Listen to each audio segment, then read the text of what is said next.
He honore, he karakia, manaro ki te whenua, whakaro, haie, ki ngā tangata katoa. Ake, ake, ake, ake, amene. Te atua, te piringa, toku oranga. Alo. He honore, he karakia, manaro ki te whenua, whakaro, haie, ki ngā tangata katoa.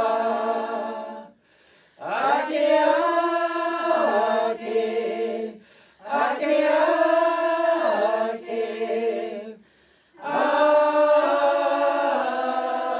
amene.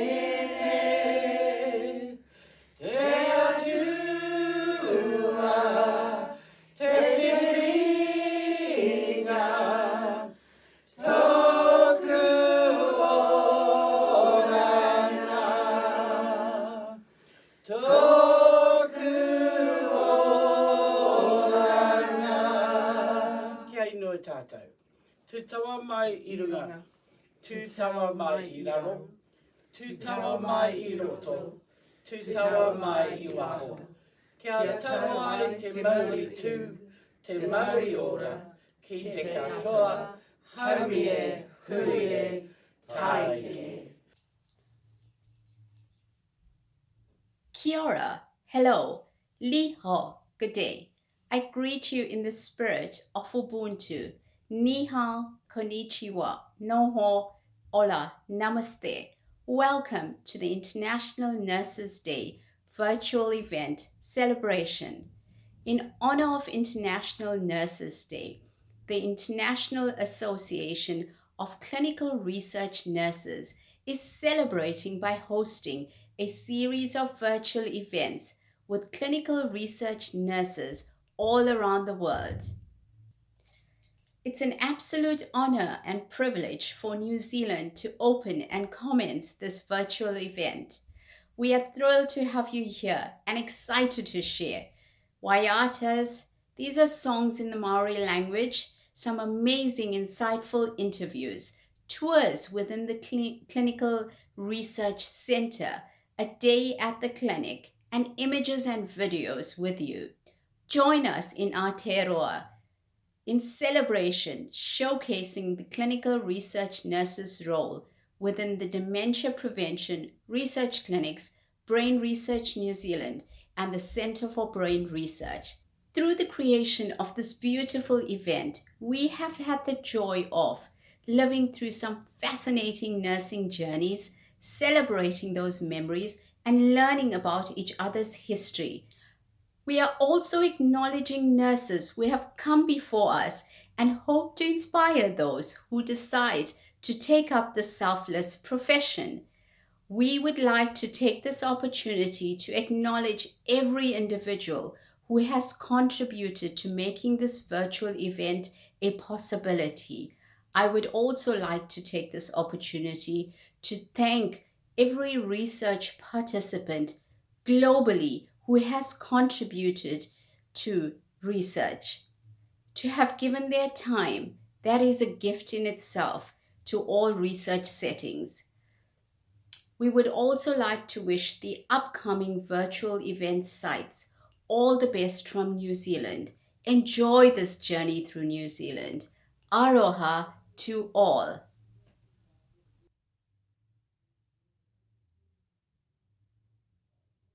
Kia ora. My name's Lynette Tippett and I am director of a study called the Dementia Prevention Research Clinics. This is a national study in New Zealand and comprises 3 clinics across our country, and the aim of our study is to recruit and study individuals with a condition called mild cognitive impairment. And this is a condition in which people have problems with their memory, significant problems with their memory, but they're still functioning well in everyday life.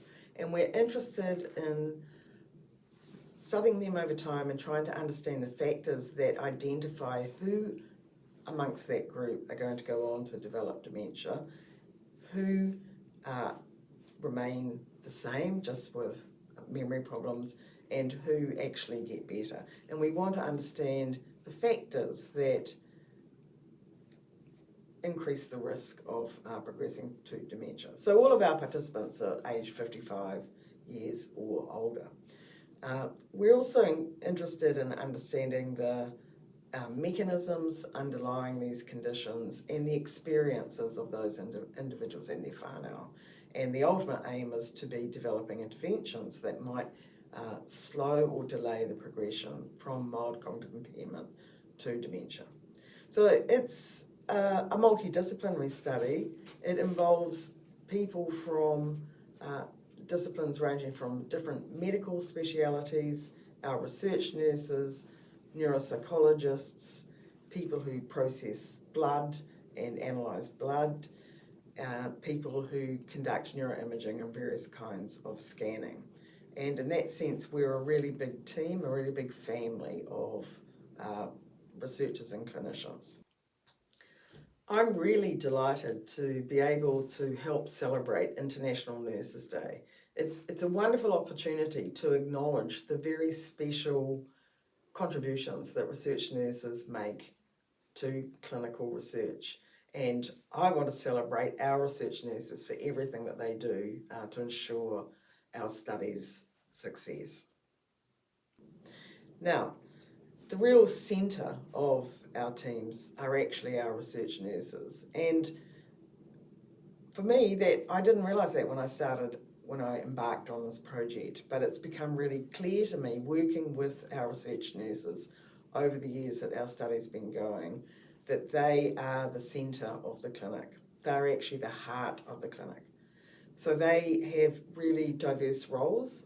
They're responsible, of course, for the nursing duties that are part of the study, and so they are the various biometric measurements. They administer certain sorts of questionnaires with the person or with their family or whānau members. They are responsible for ensuring adherence to the standard operating procedures that we have, and for a lot of the administration. But it's their role, I think, in being the front-facing part of our clinic that makes them really special, and for me, everyone's important, but the most central part of our team, because they are the people who are dealing most directly with our participants and with their families. And these are groups of people who are vulnerable. They are living with a lot of ambiguity and anxiety about the possibility of progressing to dementia. So it takes really special skills to both work as a research nurse, sticking to all of the procedures that are required to make the study a scientifically valid study, and yet being there for those people in a way that can provide some support. We can't provide clinical care, but they provide that support. They're the people at the end of the phone when these families or individuals ring up in distress. They're the people that are there organising with those participants all the various appointments that are needed to be part of our study. They provide a mixture of highly skilled professionalism, but real warmth and support and compassion for our people. And that's what makes them really special, that balance of qualities that they bring to the study. Of course, one of the very special skills that our research nurses bring to our study is their phlebotomy skills, because our participants come in every year and they gift us 55 mils of blood, which is then taken off and pre-processed into multiple fractionations. And these are people ranging in age from 55 and upwards, many in their 70s and 80s. So actually taking blood from people of that age, it is a challenge. Their veins can be in various stages of easy to difficult to actually get the blood from. So this is a very special skill, and our participants have their bloods done when they've been fasting, which adds to the extra challenge. And being able to keep our participants comfortable and not anxious and yet execute this really critical part of our research is a really important part of their duties. I think another thing is that that's really worth noting is that the research nurses, who essentially function as the centre coordinating parts of the clinic, they have to manage clinicians of a range of specialities, from our neurologists and geriatricians through to neuropsychologists, and then our technical specialists in the areas of blood and neuroimaging. And, you know, that can be quite challenging, both because these people are often part-time, so we're coordinating busy schedules, but also because each profession might think that they're the most important profession in our study, whereas of course we're a multidisciplinary team, and the nurses have that role of keeping everyone on the team engaged, feeling or knowing that their contribution's really special, but so is everyone else's. And I think that's a really hard or challenging part of the role. And for me, the success of, or the smoothness of that our study runs with really reflects the nurses who are able to do that really well. And we currently have someone who's just fantastic at those people management skills that really do pose a lot of challenges. And I suppose I should acknowledge that they're also having to deal with researchers who are equally difficult to handle and maybe equally demanding on the clinic. So they're really in that people management role, which is challenging but critical. Another thing that happens in our clinic is that the participants may be invited into a range of other studies, not just the central longitudinal study that I've described. So there are a number of other studies where people engage in research that's trying to identify different mechanisms or different experiences that the people may have. And it's the research nurses who have the role of contacting all our participants who might be eligible, letting them know about these additional studies and getting their yay or nay about whether they're willing to take part. And again, that's quite demanding because it's fitted into the very demanding daily schedule of the clinic, but also I think because you've got to do this in just the right way where you allow people to have opportunity to participate, but you don't place them under any pressure. And you also have to make sure they're not being over engaged in a range of studies. So that's just another string to the bow of the nurses, another thing that they are managing in the context of this study. I think one of the most challenging things that our participants find in this whole study is the neuroimaging. It's being in the MRI scanner for 45 minutes where there's a very confined space, they can't move, it's very noisy. They really, I think, find this quite anxiety provoking. And the nurses, again, play a role here in terms of reducing the anxiety for our participants, making sure that they understand what's happening and why it's happening, providing the support before and after they have those scans. So that's another way in which they really, I think, support our participants. And as a result of that kind of work, it really improves the quality of the research data that's gathered, as well as improving the experience for the participants themselves. One of the challenges for a study of this sort is that we have multiple sites across the country. So we have 3 clinics, one in Auckland, one in Christchurch and one in Dunedin. So those 2 latter clinics are in the South Island, while we're based in Auckland, which is in the North Island. And maintaining consistency between the clinics, making sure the clinics are all on the same page about how they're both executing the study but working with our participants is a real challenge. And it's the nurses in their research nurse role that really provide that glue between the different sites. And so, for example, our head research nurse in Auckland is very engaged in keeping in touch with the other clinics, in providing the support about any updates or procedures that we might develop, in listening to the problems that each individual site has and problem solving and finding solutions to ensure that our study is progressing in as systematic way as it can, but at the same time in as caring and supportive a way as it can do. And really a lot of that detail falls onto the shoulders of the research nurses, I think. So they're in a sense providing national leadership to the study by taking that role in ensuring consistency across sites. One thing that became clear as our study grew and as the number of participants in each centre has grown is that we needed someone to really take the clinical leader role. And this is needed at the national level, and in the Auckland clinic, we are the largest clinic with hundreds of participants, but it's needed at the national level as well. And one thing that became really clear when we were talking about this position, about who we might get to fill that position, is that the person who had all the skills and the attributes and the approach to the research that could lead this was actually our most senior research nurse.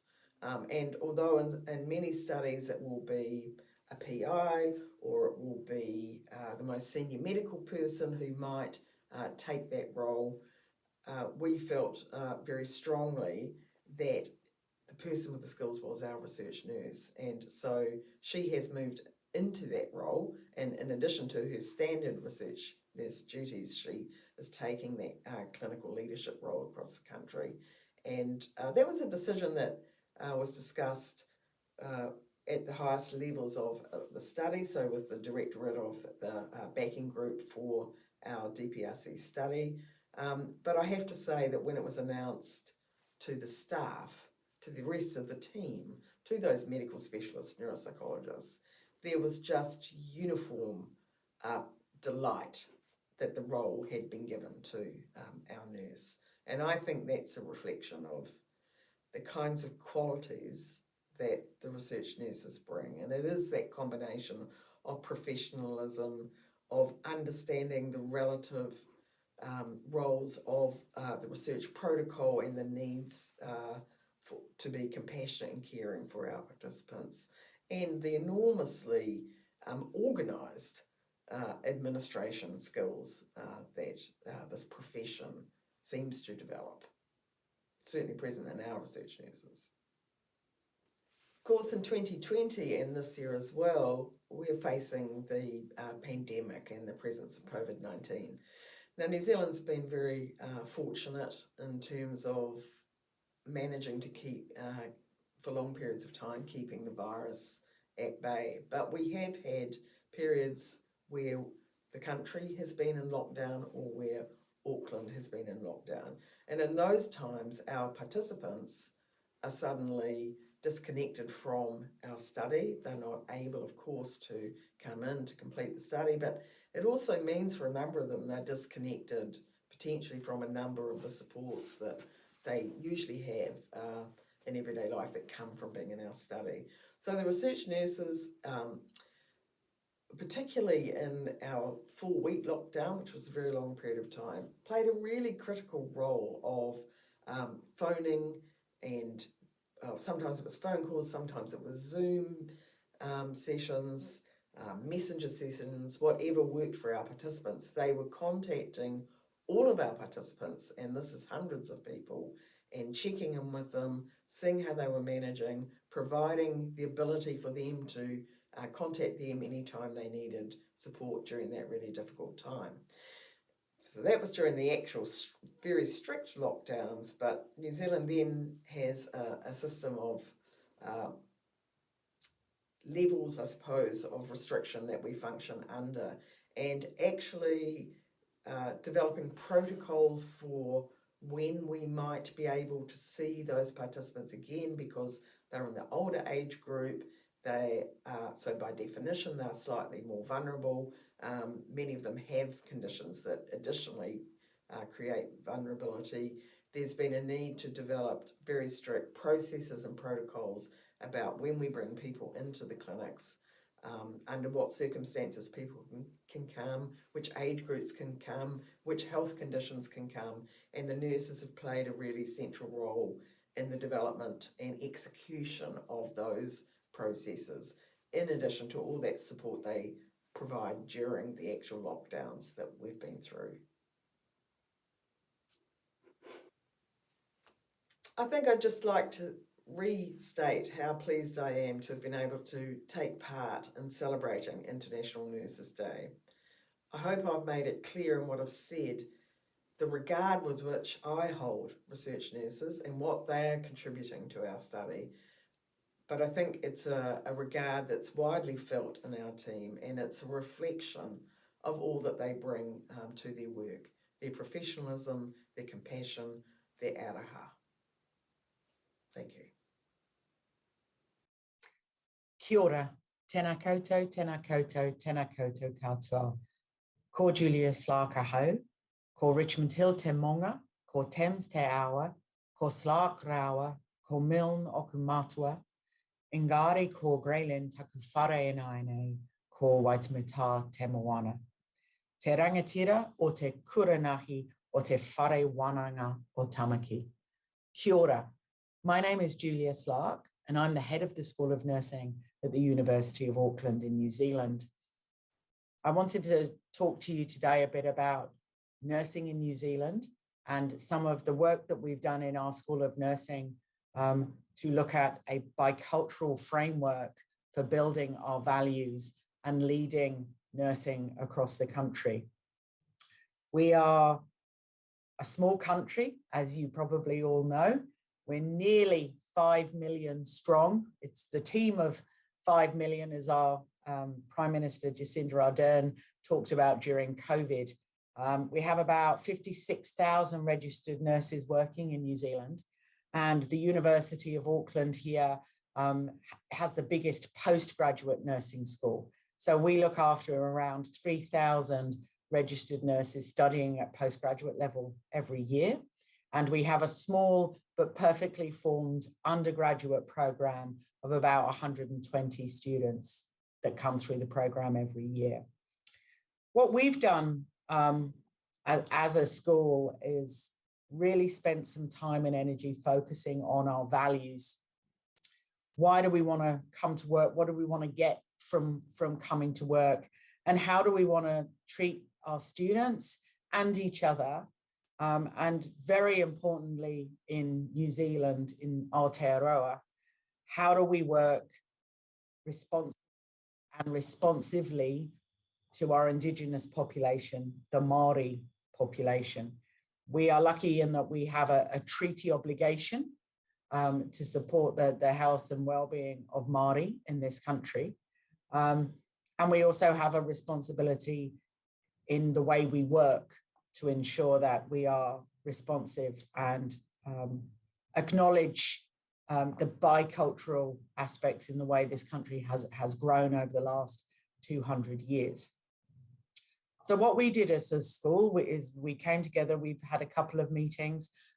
We meet specifically in a Māori meeting house, which is known as a marae. And we talk about what is important to us, how like I said, how we want to work together, how we want to bring our students forward, how we want to support our Māori students in particular. And what we did is that we spent a lot of time talking, as you do, but we also have a very senior Māori elder, and her name is Waiata, and she worked with me in particular, and we looked at and analysed a lot of the information and the data that came from these big meetings. And what we did is we identified 4 key values, and they have Māori names because it demonstrates our commitment to the Treaty of Waitangi. And basically what they mean in English is that our vision is to lead and to care together for excellence. So the first word is a Māori word, and it's kaitiakitanga. And that really is that essence of stewardship, nurturing, not just our students, but each other, sharing our knowledge and doing it in a way that benefits others and brings other people, other nurses forward in their careers, in their knowledge, in their understanding, and that growth. The caring word in Māori is manaakitanga, and that's where it means that we want to really look after each other. We want to bring our students into the nursing family, and the word for family, or the greater tight association in Te Reo Māori is known as whānau. And we talk a lot about kai in Aotearoa, so food, and it's a lot of what we do is followed by food and that celebration and that coming together. We do a lot of baking, and we share a lot together as colleagues, but also as for our students. So that was what we want to do. We want to be able to care. And, you know, we all know that in nursing is a little bit controversial, but I think deep at the core of nursing, it is caring. Kotahitanga is the word for together, one vision, moving forward together. And that was around coming together and connecting, having the same understanding and wanting to move forward with one vision that we all knew and that we were all very comfortable and happy to work towards. And the last value that we use is rangatiratanga. And that really is that leading in excellence.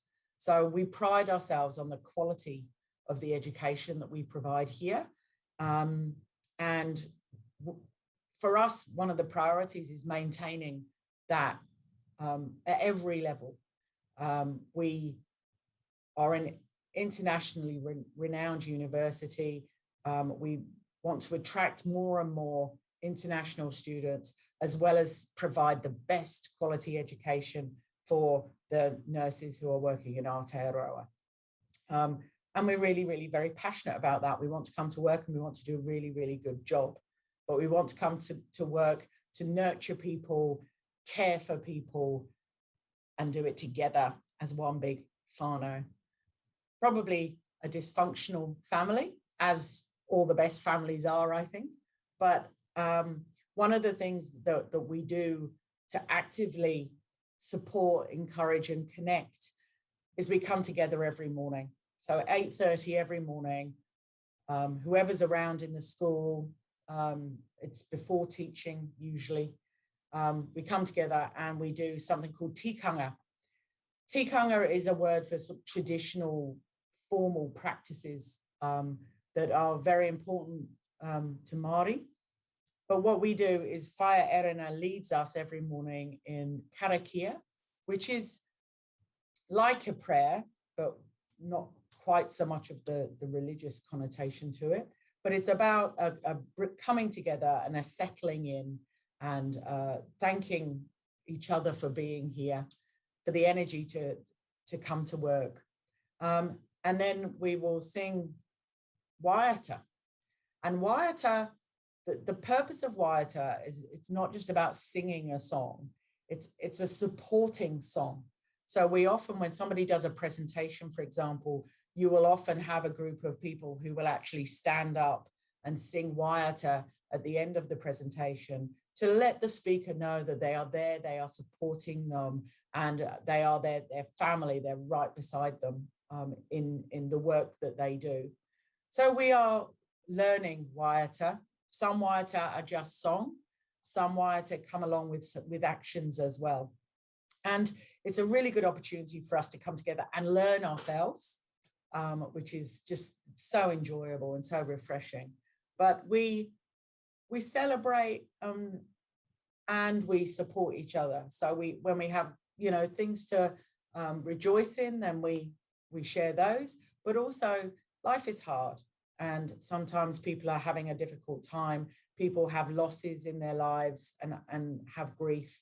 And it's an opportunity for us just all to come together and acknowledge the bigger stuff that is probably going on in some people's lives.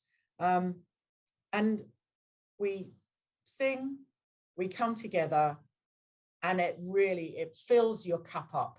It's only half an hour. It doesn't take a huge amount of time, but it just allows us to connect, settle ourselves for the day of work. And I walk away with a very full soul and yeah, ready to work my hardest every day. So that's just a little bit about how we do things in Aotearoa. We've really thoroughly enjoyed the journey that we've taken to get this far with our values work. And I'm very proud of the commitment that we have from Whaia Erina, and we have Kaumatua as well. We have Matua Sunny. So we have a team of really knowledgeable, wise Māori Kaumatua who are supporting us and helping us just grow and learn to do things the right way. It certainly helps us enjoy our work more. And I think it just transcends everything that we do and makes its way to the students and ultimately the patients, which is what we're all about, eh? So that's a little bit about us. It's been lovely being able to talk you through it. And yeah, I wish you all the best. Ka kite anō. See you again soon. Kia ora. Nā reira koutou te tino miharo. Miharo mai kua tai mai koutou ki te tautoko te kaupapa nei. Te kaupapa tino whakahira mō tātou katoa I roto I te kuranahi. Kei a koutou ngā rangatira. Kei a koutou. Ngā rangatira mō te whare nei. Nā reira miharo pai. Mihi atu ki a koutou katoa. Huri noa ki ngā mate o te wā. Ngā mate o te wāhi ngaro haere atu rā koutou. Kia tātou whānau, ngā tamariki mokopuna, kui mā koroma, ngā tangata mā wiwi, ngā tangata noikore, mihi atu ki a rātou katoa. Huri noa ki a tātou, tēnā koutou, tēnā koutou, tēnā tātou katoa. Ko te waiata tautoko, ko māku rā pēr.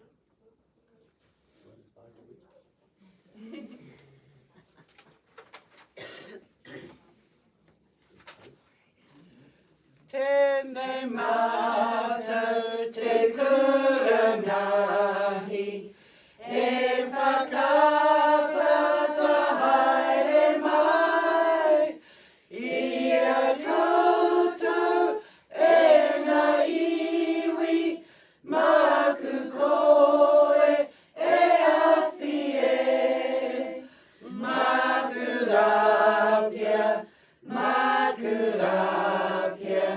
Māku koe e awhi e, I te ara tupu.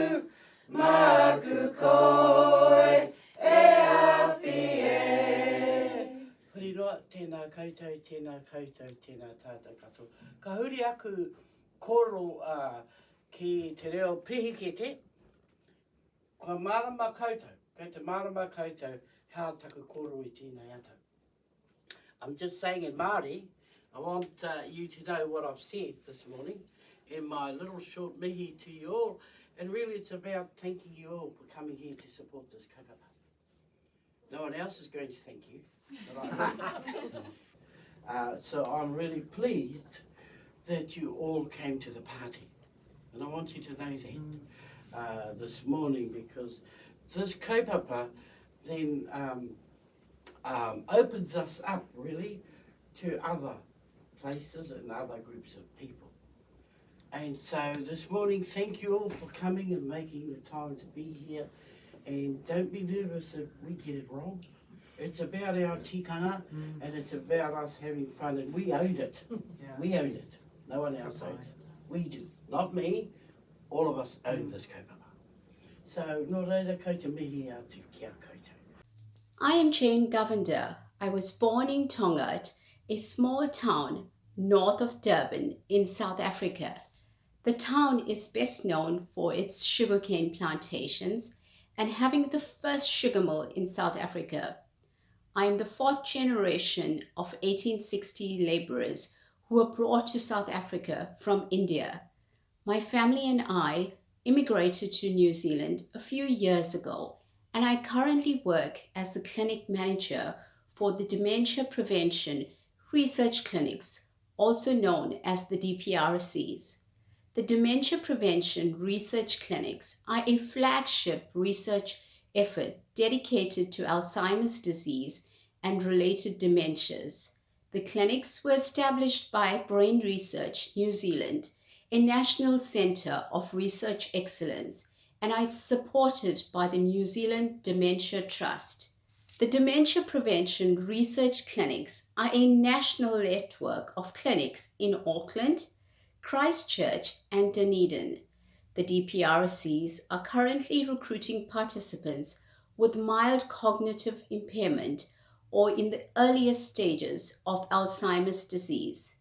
The longitudinal research studies seeks to understand why some people develop Alzheimer's disease and also to identify factors that influences the rate of progression. This will lead to future studies, testing, new treatments, and management. My role is to manage Auckland-based DPRC's multidisciplinary clinic staff and support staff and coordinate operations of the national networks of DPRCs to ensure consistency and cohesion across sites. I also continue to function as a research nurse to maintain my clinical practice and patient contact. I would like to share my nursing journey with you. Remembering kind faces during a childhood bout of tonsillitis. This is what inspired me to pursue nursing as a profession. After undergoing a tonsillectomy as a child, with nurses who had taken care of me pre-op and post-operatively. The uniforms were white and crease-free. Their hair was neatly groomed and they were immaculately attired. I recall them being kind, gentle, and I saw these nurses in a helping role. This experience and memories stayed with me. At the age of 18, I started my nursing training and have not looked back. It's me, it's who I am. Following my 2-year enrolled nursing training at St. Augustine's Hospital in Durban, I went on to do my bridging course and completed a diploma in general nursing science. I then worked in a 38-bedded medical ward for approximately 6 years, gaining extensive experience in medical nursing in private healthcare setting. At this stage, I felt I needed a change within the scope of nursing. A hospital pulmonologist recommended that I explore nursing within the clinical research setting. So in 2005, I ventured out into unfamiliar territory, which has been the most amazing and rewarding decision. And it continues to be. From 2005 to 2015, the area of research focus that I worked in was HIV and TB. Whilst I initially found the transition to research a bit scary and overwhelming with many questions around the research in resource-limited settings, all of these questions were soon answered with me after I had screened my first study participant in September 2005. I saw the impact of a research study on a family. The research study is patient-centered with safety at its core. This encouraged me to continue within this field of research and led me to complete a postgraduate diploma in HIV and TB management. Whilst working in a clinical research setting, I was also invited to present and teach through the Enhancing Care Foundation in South Africa. So I started teaching nurses on the nurse practitioner assessment of HIV positive patients.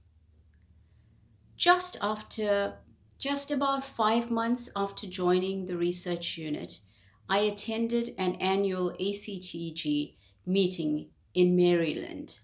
And whilst at this meeting and through my research career, I've carried a quote that is really, I've lived by it in my career.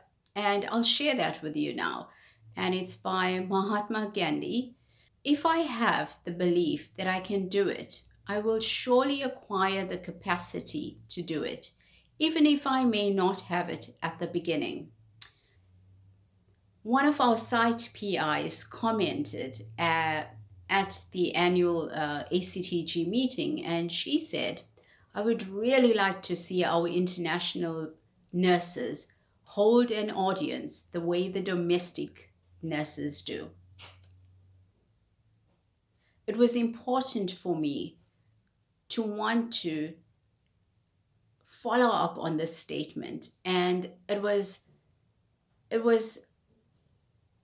a comment that had motivated me to want to someday, hopefully, stand on that podium and present. And I wanted to, so I followed up and looked at mentorship and to try to forge friendships and collaboration and to look within the network for mentorship.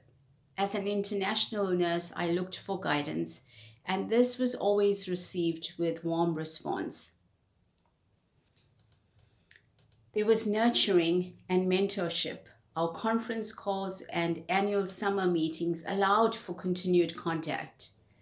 I received a scholarship for an online distance-based education training for study coordinators working in resource-limited settings. The course was part of an educational intervention funded by the US NIH, National Institute of Health, Fogarty International Center. And this was being done by UAB, University of Alabama. The coursework included teaching strategies, historical, ethical, and cultural issues in clinical research, and an overview of research methods and regulatory processes in clinical research, and clinical site operations and management, which I was really interested in. Through this course, I maintained contact with my tutor, Carolyn Jones, and was introduced to the International Association of Clinical Research Nurses.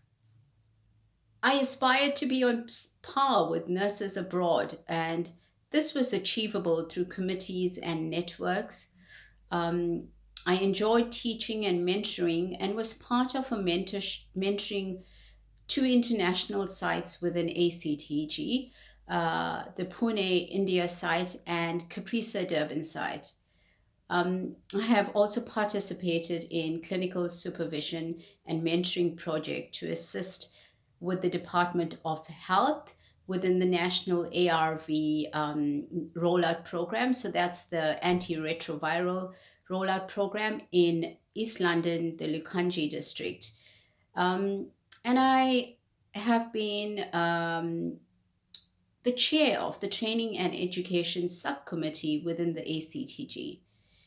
And this group is made up of representatives from each of the subcommittees, as well as domestic and international nurses, pharmacists, data managers, lab technicians, and other non-clinical resource representatives. And members have developed expertise and skills in the areas of patient education and advocacy, staff development, resource development, as well as in other areas. Prior to immigration to New Zealand, I had to complete a competency assessment program to register as a registered nurse in New Zealand to be able to practice. During these 6 weeks, I completed my program in Christchurch in an aged care hospital and soon after immigrated to New Zealand and worked in a clinical coordinator role in Auckland for about 18 months. And during this time period, I had realized that I really wanted to get back into research, and subsequently I applied for a post within the Dementia Prevention Research Clinic as a clinical research coordinator. My role focused on coordinating studies and functioning as a research nurse, which included all study activities as per protocol. I'm fortunate to work with an amazing team through New Zealand. The management committee have created an enabling environment for nurses to thrive. With a number of International Nurses Day themes, I thought it was important to comment on nurses, a voice to lead, a vision for future healthcare. In celebration, we need to also look at advocating for each other, to display leadership that future nurses will want to emulate, to genuinely help support each other, to motivate and encourage professional development. The International Association of Clinical Research Nurses. Its purpose is to define, validate, and advance clinical research nursing as a specialty practice and to support the professional development of registered nurses who directly or indirectly impact the care of clinical research participants across all clinical specialities. And I think the opportunity to be able to belong to committees and network and benefit from these available tools add value to our clinical research practice. As nurses, we often underestimate the skills, knowledge, and experience we have. I would like to also acknowledge all research participants that contribute towards our research. We hope the upcoming interviews highlights the integral role of the research nurse. Thank you.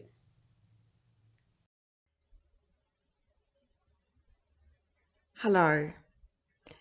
Happy International Nurses Day to all my nursing colleagues, friends in New Zealand and all around the world. I am Debra McNamara and I'm a research nurse in Dunedin. I am working for the Dunedin Dementia Prevention Research Clinic. It is based in Dunedin Hospital. I have been working for the clinic for approximately 4 years now. I began my nursing training in 1984 at Dunedin Hospital, something that I had always wanted to do. There was nothing else I wanted to be in life. From the time I was a young child, I always wanted to be a nurse. So I've been very fortunate to follow my dream. The training took 3 years at the Dunedin Hospital, and then I spent almost a year as a registered nurse on the wards before I travelled overseas. During my time overseas, I worked as an agency nurse, so was called to different hospitals around London where I worked on various wards, from orthopaedics to renal wards. I also worked in an allergy unit where people were being treated for allergies, and that was a really interesting work. And then going on to Great Ormond Street Children's Hospital, where I did my paediatric nursing training.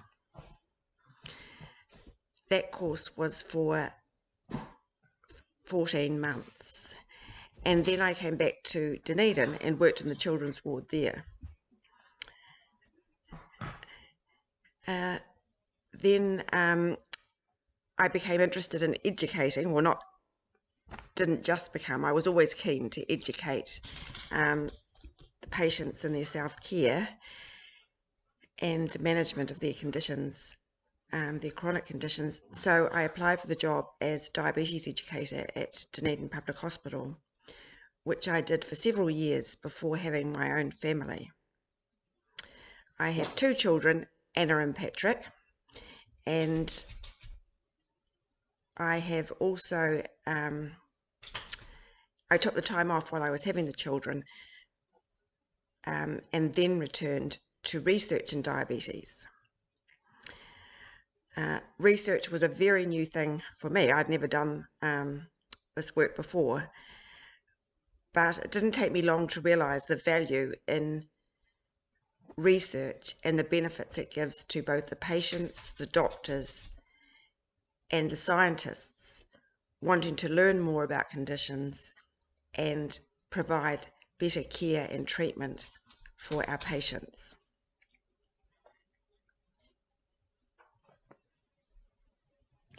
I have worked in research for diabetes and also worked as the rheumatology research nurse for quite some years at Dunedin Public Hospital. Most of the work that we did in this clinic was clinical trials of drugs to treat people with different forms of arthritis. Research, I find, is a very privileged position to be in because you get to spend so much time with the patients. It's different from being on a busy ward where, you've got several people to care for and you don't always get the time you'd wish to have in being with the patient. But it is certainly a valuable part of being a research nurse and having the time to talk with and listen to what the patient has to tell you about their condition, about their treatments, and about how they're responding to their treatments, how it affects not just themselves, but their families and their lives.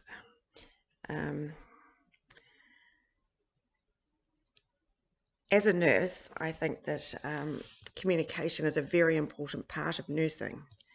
I think we have to be good listeners and make the patients feel comfortable when they come to see us so that we can help them to understand what's going on for them and for them to be able to easily relate to us in explaining what's happening to them with their condition and their health. I really enjoy my work and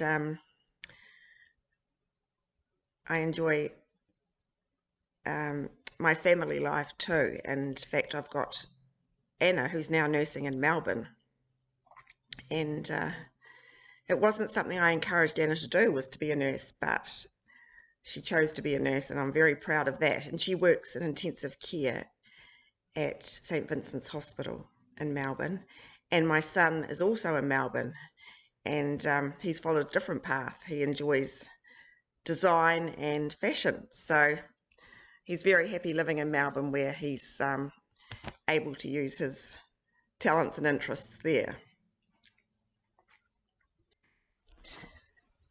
My day as a research nurse in the Dunedin Dementia Prevention Research Clinic is always busy. These people who are suffering from memory loss are quite anxious about their condition. They don't always have the opportunity to talk to someone at length about what's going on for them. Of course, their family, their partners are also concerned and having to deal with this on a day-to-day basis. And to have someone, a health professional, to come and share their concerns with and how they're managing in their day-to-day lives, they really appreciate the opportunity. So not only are they contributing to research, but they're also benefiting from being part of the research, and the fact that they can spend time with health professionals and help to be more aware and become more understanding of what's happening for them. As a research nurse, we are usually the first people to contact the patient who has been referred to us. So often we're explaining the research project via the telephone. So again, we have to be good communicators and make the patient or the participant feel comfortable in talking with us. And we ask them if they would like to come into the clinic and be assessed to see if they meet the criteria for our research project. So the first visit they have is the initial visit, and that visit is really checking that they meet the criteria for our study. We wish the participants to have a study informant, because that gives us extra information about how the patient or the participant is coping with their memory loss, and also they give us collateral information about what is happening for the patient. Seeing the patients takes us approximately 2 to 3 hours at their initial visit, and at that visit we also see the informant, and we're gathering the nursing information, and the participant is also seeing the consultant and being assessed for our research. Because of the type of people we're seeing, it's really important that we make sure that they come to the hospital, that they can find us easily, because with people with memory loss, can be quite an anxious time to be coming into a different environment where they are meeting new people. So I make it sure that we make them feel welcome and comfortable, and that they know where they're going in the busy hospital. So I usually meet them down at the main entrance, just to make it easier for them.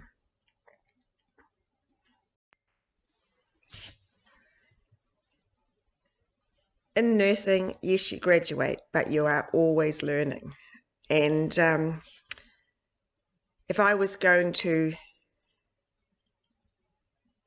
talk to a new graduate nurse about going into research, I would really encourage them to have as much experience on the ward and community experience as well, because I think you need to have an understanding of what's happening both at the hospital level and at the primary care level when seeing these patients, and also to be able to liaise between primary and secondary care when seeing the patients gathering the information and providing feedback. We do provide feedback for our participants who have come in to have their assessment, their visits, their bloods are taken, and that's another role of the research nurse, is to take the blood samples and to book them in for their further visits of an MRI scan, a PET scan if that's happening for the participant, and also for them to see the neuropsychologist. It's important that they understand who they're going to see and what the procedure is going to involve when they go to that. And with these people, they need explanation. They need both written explanation, verbal information, and also be reminded of their appointments, because these people also have a lot happening in their lives, and they see you for their visit, and then it could be a couple of weeks later before they're needing to attend their MRI. So they always appreciate the fact that you ring them and make sure that they're still able to attend their appointments. So not only are we recruiting them into the study, but we're also watching that things continue further on down the track as the weeks go by for them, and that they're able to continue attending their appointments. Recruitment and follow-up are important. So you have to manage to keep the patients interested in the research and feeling comfortable enough to want to attend appointments in the years to come, because the research we're doing is a longitudinal study. So we want to be sure that we keep our participants interested and be able to retain them in the research so that we can gather ongoing information and see how their condition progresses. Working with a team of health professionals is very important because patients share a lot of their information with you. What's happening in their lives, their concerns, and how their health is affecting their families. Often they see it as an opportunity to express their concerns, and as the nurse, it's great to have the other team members to share in what the patients are telling you, because together as a team you can work out the best outcomes for the participant. And as I said, it's a privilege that people feel comfortable enough to talk to you, to tell you what's happening in their lives, and it is nice to be able to provide that environment where they can feel comfortable. It's also very reassuring for their families, their informants who take part in the study, to have the same opportunity to come in and speak with health professionals about what's happening at home and in their day-to-day lives, if for the people that are still working, because memory loss has a huge impact, as you could imagine, on functioning. We provide our patients or participants at the end of their visits, which is the visits with both me, the neurologist, the neuropsychologist, and having had an MRI at the X-ray department. We provide them with feedback, which is a session where they come into our department and we give them time to have feedback with the consultant, the neurologist, and also with the neuropsychologist and myself. People really appreciate this opportunity to have the feedback, and sometimes they're learning more about their diagnosis.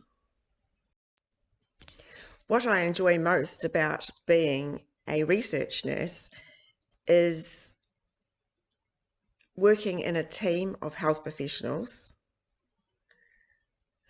and I feel we've got a wonderful team, and I really enjoy working with each one of them. I enjoy the participants. I appreciate the fact that they give their time to come in and participate in the study. And I feel like we're helping people. We're providing a service of caring and hopefully benefiting people not just today, but in future years. And hopefully we can find treatment for early dementia and prevent some of what's happening for people at the moment in our community. Tore wha, te tera mai nā iwi, aue, tātou tātou e, karanga tītaha, te tera mai nā iwi, aue, tātou tātou e, wai a te maramatanga, me te aroha e nā iwi, kia patapatahi, kia patahira, tātou tātou e. Anō, te tera mai nā iwi, aue, tātou tātou e. Karanga tītaha, te tera mai nā iwi, aue, tātou tātou e. Pai a te maramatanga, me te aroha e nā iwi, kia patapatahi, kia patahira, tātou tātou e, aue, tātou tātou e. Iwi! Come on.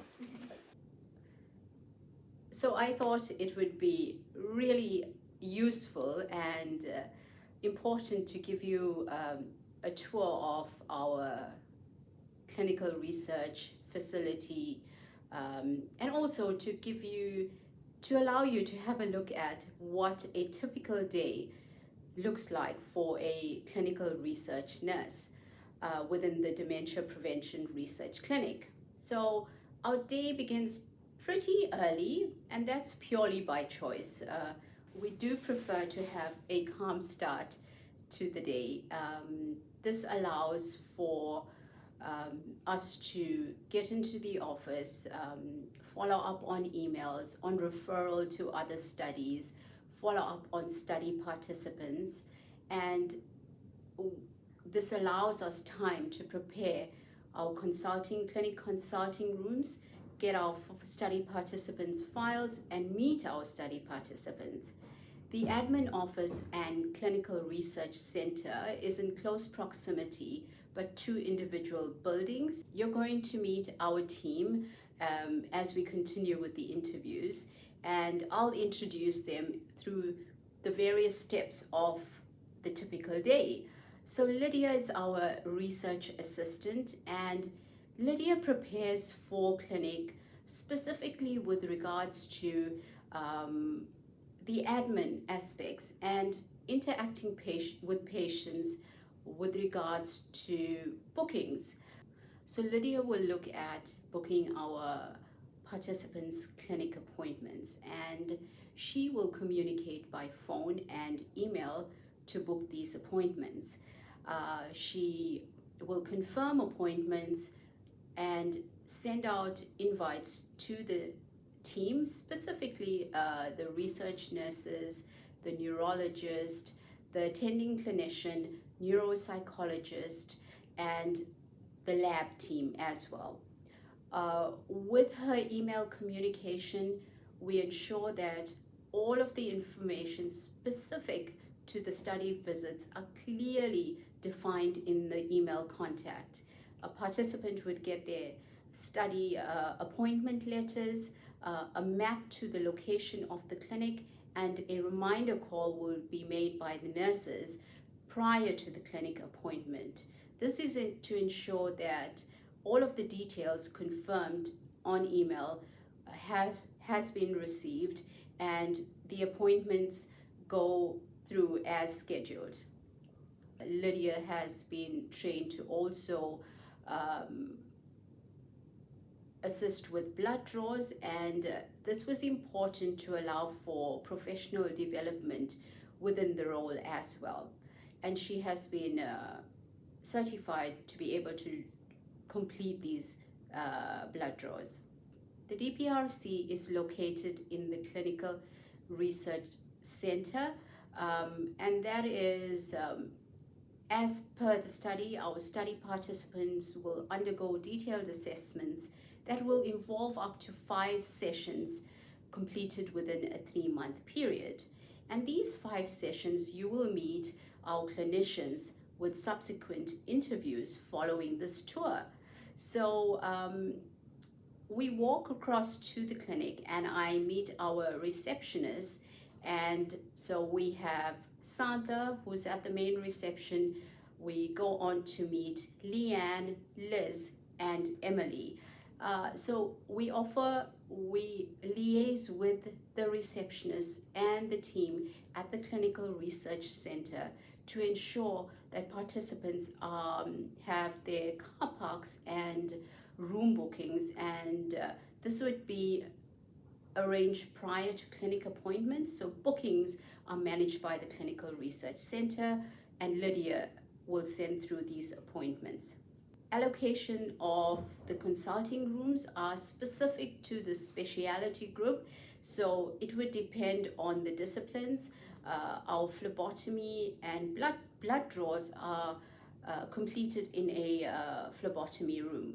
Our neuropsych assessments, we have allocated consulting rooms specifically for those assessments. The Clinical Research Center resources are shared amongst the researchers, so we have to maintain that we maintain collegial work relationships and support each other across studies. You will meet our clinical research support staff on this journey. I'm going to go through the schedule of events at the clinic, beginning with the first visit. So with the first visit, we're expected to see our participants for approximately 2 hours. The participants are seen by a research nurse. So you will meet Faye, Debra, and Marie during the interviews, upcoming interviews. These are our research nurses, research coordinator as well. So for the first session, we have standard measurements undertaken, height, weight, and blood pressure. Like I mentioned earlier, these are equipment is a shared resource. So we have to be able to, we're accommodating at the clinic and share the space, which really creates a supportive environment. The patient will meet a medical specialist, and you will meet Dr. Kiri Brickell with her interview. So there's interaction with the nurse and our study medical specialist. So they are allocated assessments which are completed jointly.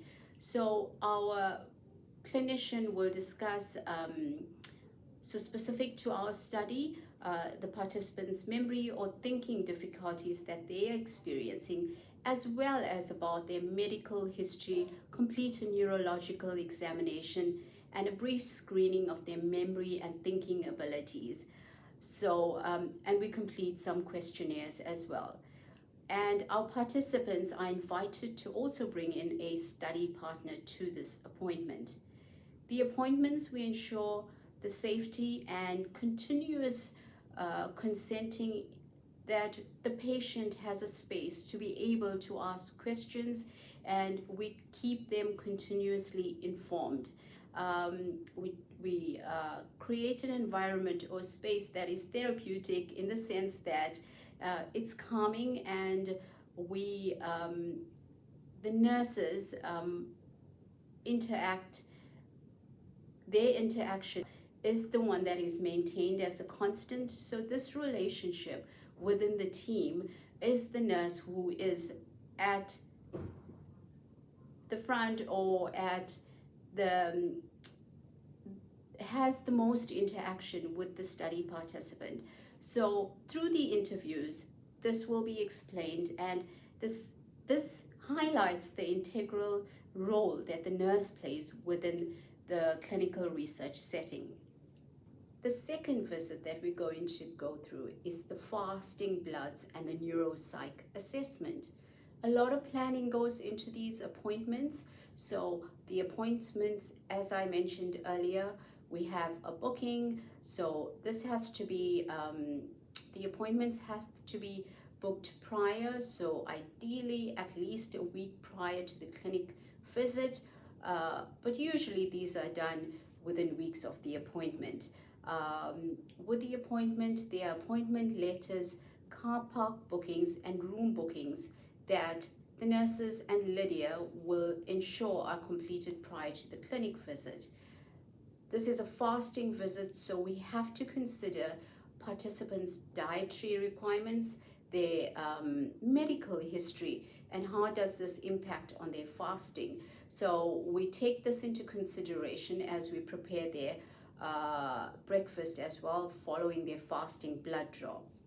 At the fasting visit, the participant is seen by the research nurse, the research assistant, also the lab technicians, and the neuropsychologist. So we have to ensure the room bookings are completed, the phlebotomy room with the appropriate tubes, and specifically to the participant, the appropriate tubes with regards to the consent that they have signed, and if they're difficult blood draws as well. So the blood draws are completed in conjunction with the lab. The nurse does the blood draw, the lab technician receives the samples and continues on to centrifuging, and this will be explained further by the lab team. So Leon, our lab technician, will explain this. Then we go on to meet our neuropsychologist, Dr. Christina Ilse, and she's going to explain that so if our participants have mild cognitive impairment or mild Alzheimer's disease, or are also control, we do have control participants on the study, they will continue with a range of tasks and puzzles that assess different aspects of their thinking ability, such as memory, language, problem solving, reasoning skills, and visuospatial skill. And this is completed by the clinical neuropsychologist. This will take approximately 2 to 3 hours.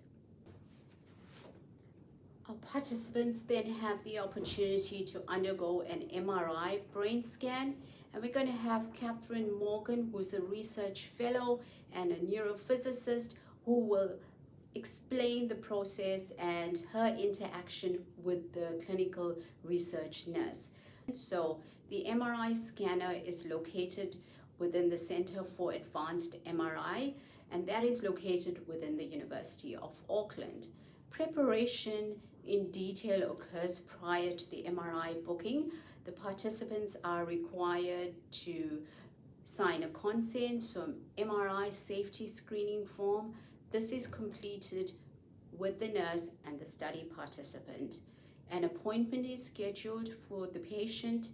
An invite is sent through to the researchers and the imaging booking team and to the study participant. We ensure that the car parking and appointment letters are emailed to the patient, and the patient is met at the MRI imaging department. So we ensure that we have a research student dedicated to the MRI booking, and the student meets the study participant prior to the scan, takes the participant through to the scan, and meets the participant post-scan. So here as well, the research nurse and research assistants play a role along with the imaging department as well. So then the participant continues to have a PET scan, and we haven't started the scans as yet. Lots of details goes into the planning of booking the positron emission tomography scan. So this scan is done off-site, so participants planning with specific to the PET scans are done a week prior to the bookings, and continuous explanation and keeping participants informed is an integral part of this booking. So we're looking forward to our first PET scans today, so that as well, the clinical research nurse plays an important role in explanation during the informed consent process, and continuing this explanation prior to bookings and during the appointments as well. As part of this tour, we're going to also show you some video footage of the multidisciplinary team meeting. So we have consulting researchers and clinicians, and we schedule a Monday afternoon meeting, and this meeting is approximately 2.5 hours, and it includes the multidisciplinary team, and this entails discussion on participants that we've seen for the week, and a full review of all of the assessments prior to us booking a feedback appointment with the patient. The nurse again plays an integral part in setting up this meeting, sending out an agenda, getting together the files, and also in discussion about participants. So it's important to encourage this discussion and to allow a space for the nurses and research assistants to be able to communicate their thoughts and interactions in the assessment of the study participant. So following our MDT discussion, we have feedback appointments with our participants, and this will include Lydia setting up these appointments, and the participants will be seen to have a summary report and feedback on the assessments that were carried out during this assessment process and during their clinic visits within the 3-month duration. I'm going to get you to meet our amazing clinical team across sites, and you're going to meet our study participants and partner, our director, our research assistant Lydia, our research nurses like I mentioned earlier, our lab technicians, neurologist, our neuropsychologist and neurophysicists and research fellows, summer students, and the clinical research center staff. So I hope you enjoy the upcoming interviews and the journey and tours we're going to take you through. Thank you.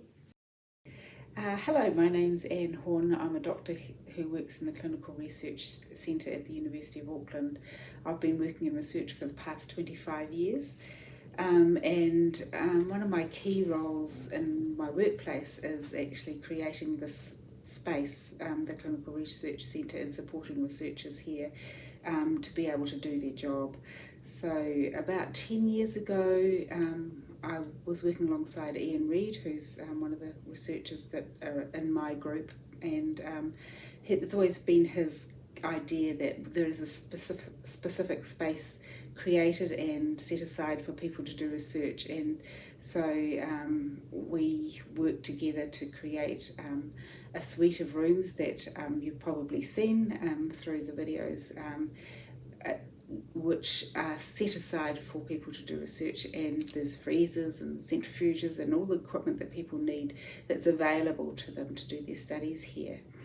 I think it's really important that we do provide the resources and the support for people to do their research, and in any way that we can, places like the university needs to be there to support nurses like Jane and others that work in her group to be able to do this really important work. Thank you. Hi, I'm Lydia Velzian and I am a research assistant at the Dementia Prevention Research Clinic here. I originally came from Hamilton, so I was born and bred in the mighty Kiri which is about an hour and a half south of where we are now. So after school, I got to travel off to America for hockey mainly, but also a little bit of study, try to get the college experience, and it was very much a college experience, but then I couldn't resist coming home and found myself back in Auckland, so I finished off my degree here and I liked it so much that I wanted to stay, so I ended up doing my master's through Auckland University as well in biomedical science, and then I found myself in the role of a research assistant at this amazing clinic with all these amazing people. It's pretty special to be part of this International Nurses Day, and I'm feeling very lucky, especially because during our studies I didn't really have much contact with the nurses, and I've only really come into contact with them throughout this amazing clinic, and realizing all the work that they put in. It's a pretty cool opportunity to celebrate what they do and how amazing they are, so I think that's really special. So my role specifically is the research assistant, so I have a lot of varied tasks, from administration roles to working with the participants, blood draws, helping the clinicians coordinate their appointments. I get to work with the MRI and hopefully PET scans. So a lot of varied tasks across a whole wide range of aspects, I guess, of this clinic. In particular, I do have a lot of contact with our nurses, which is amazing, and I absolutely love working with them, and I have learnt a lot from them as well. So especially coming from a studious background, I guess, not having worked in a hospital or any sort of patient care network before, learning a lot from them in terms of how to keep the patient's best interests at heart and keep them in good care, and I guess look after their safety when they are also not so aware of what they're getting themselves into, especially with our cohort.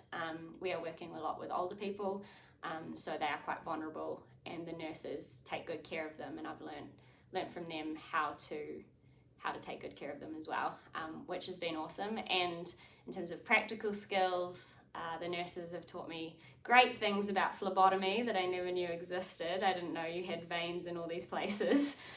So learning a lot from them in terms of that, and how to, if you can't see the vein, how to pop it up with things like heat packs, and it's been a great learning experience there. I've also learnt that nurses are very resilient. When things don't go right, they always seem to bounce back and find ways to make everyone comfortable, and push on through the hard times, which is pretty cool skill to know now and have in my little tool basket for later on. So I'm very appreciative of all that the nurses have taught me here.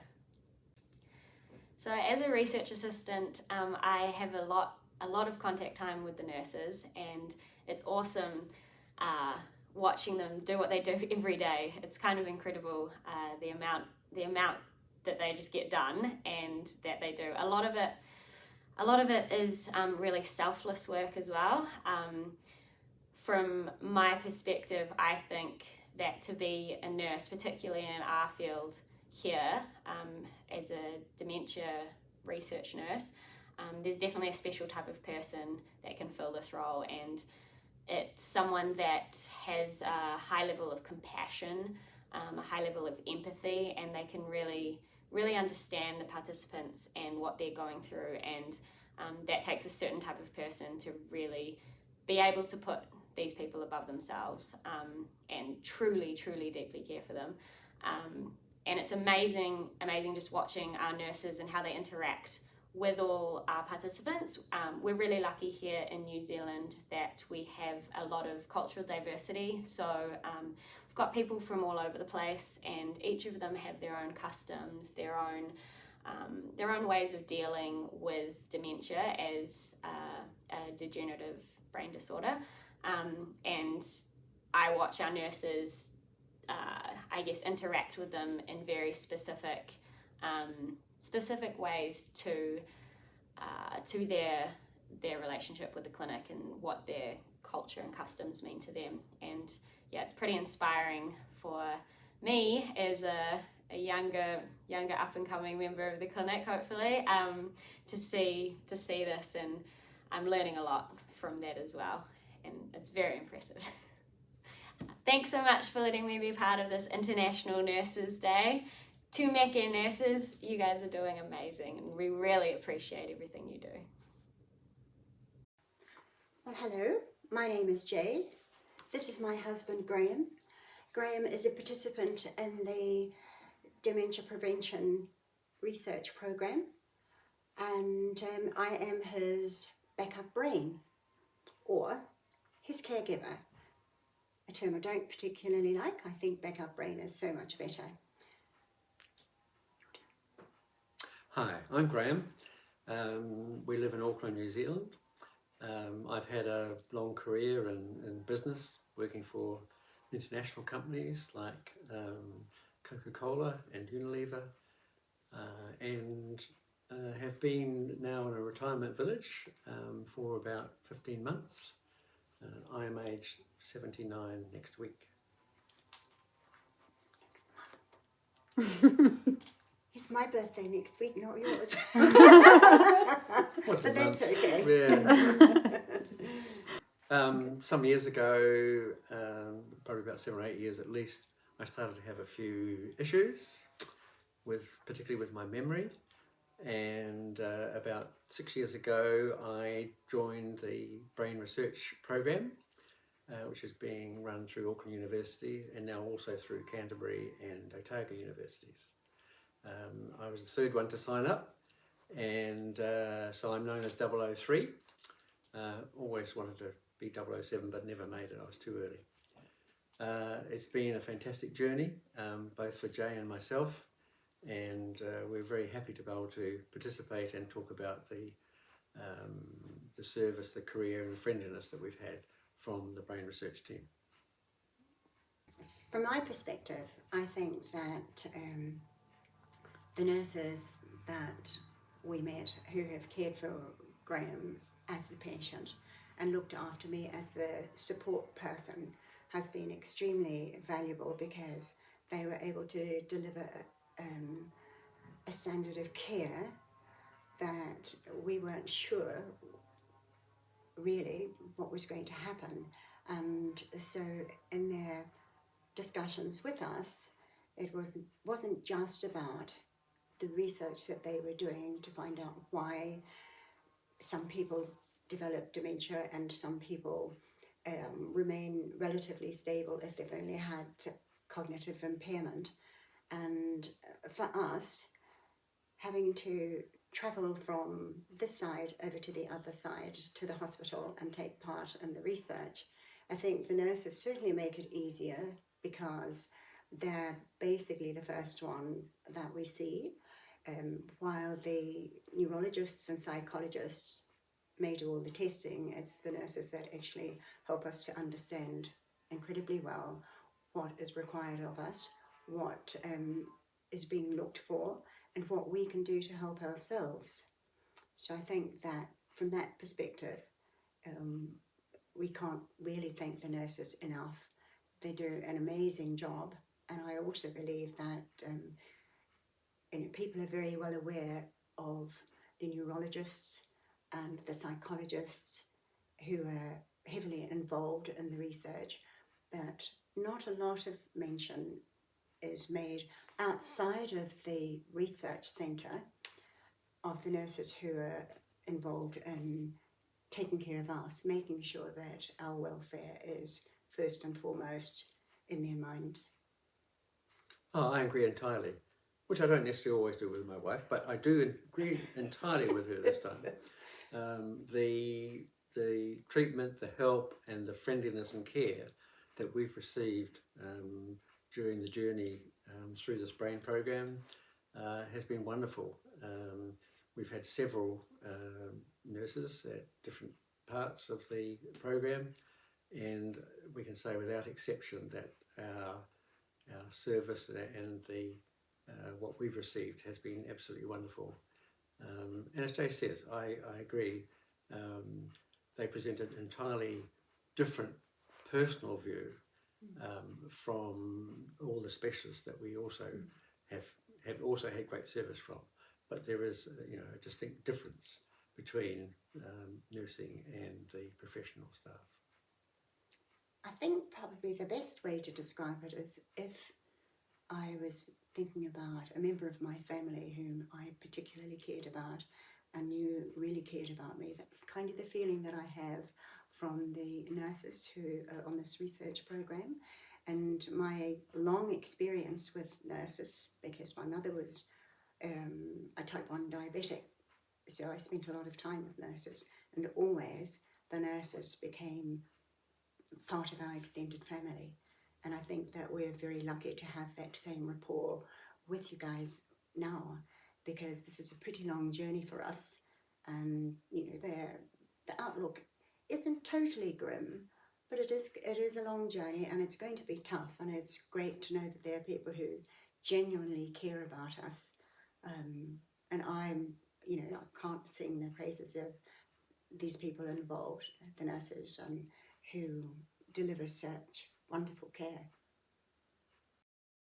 Well, I guess really the fact that you've made every visit for us easy because you care so much.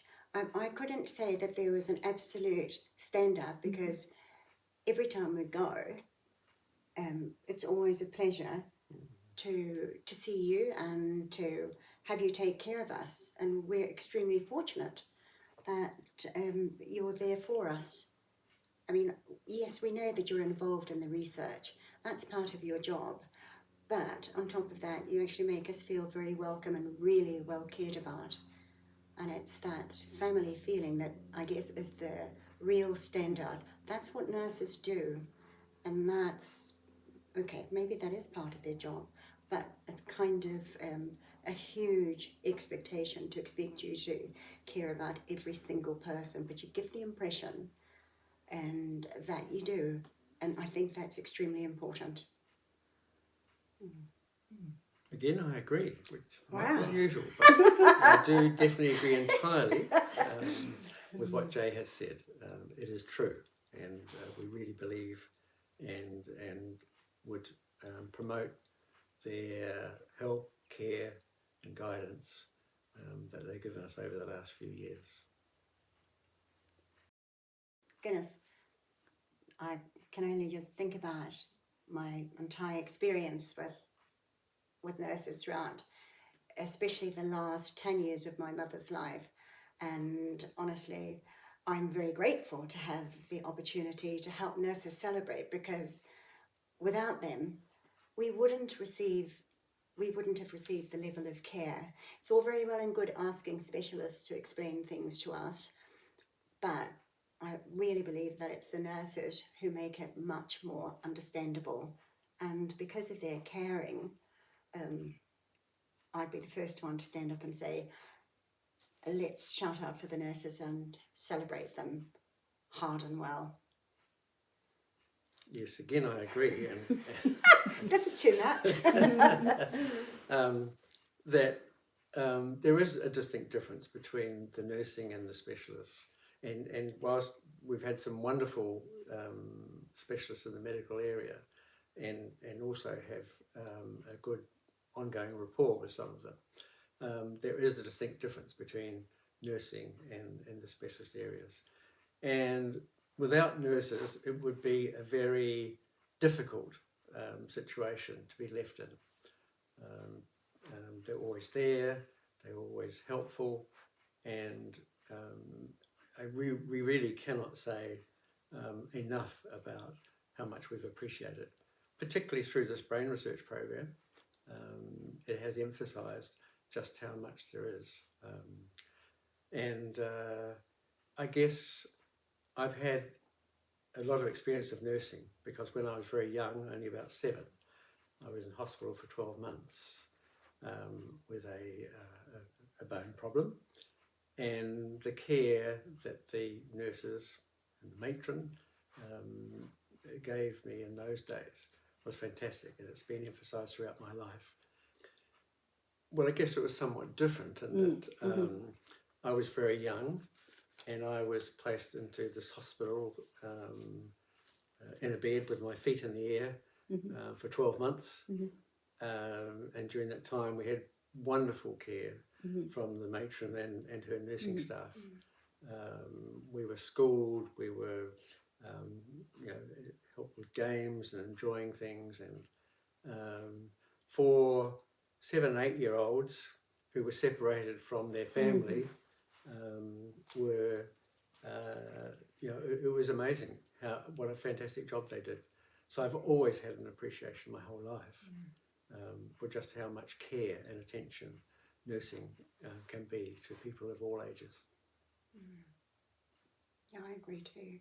I also think that today we hear so much about nurses being overworked, underpaid.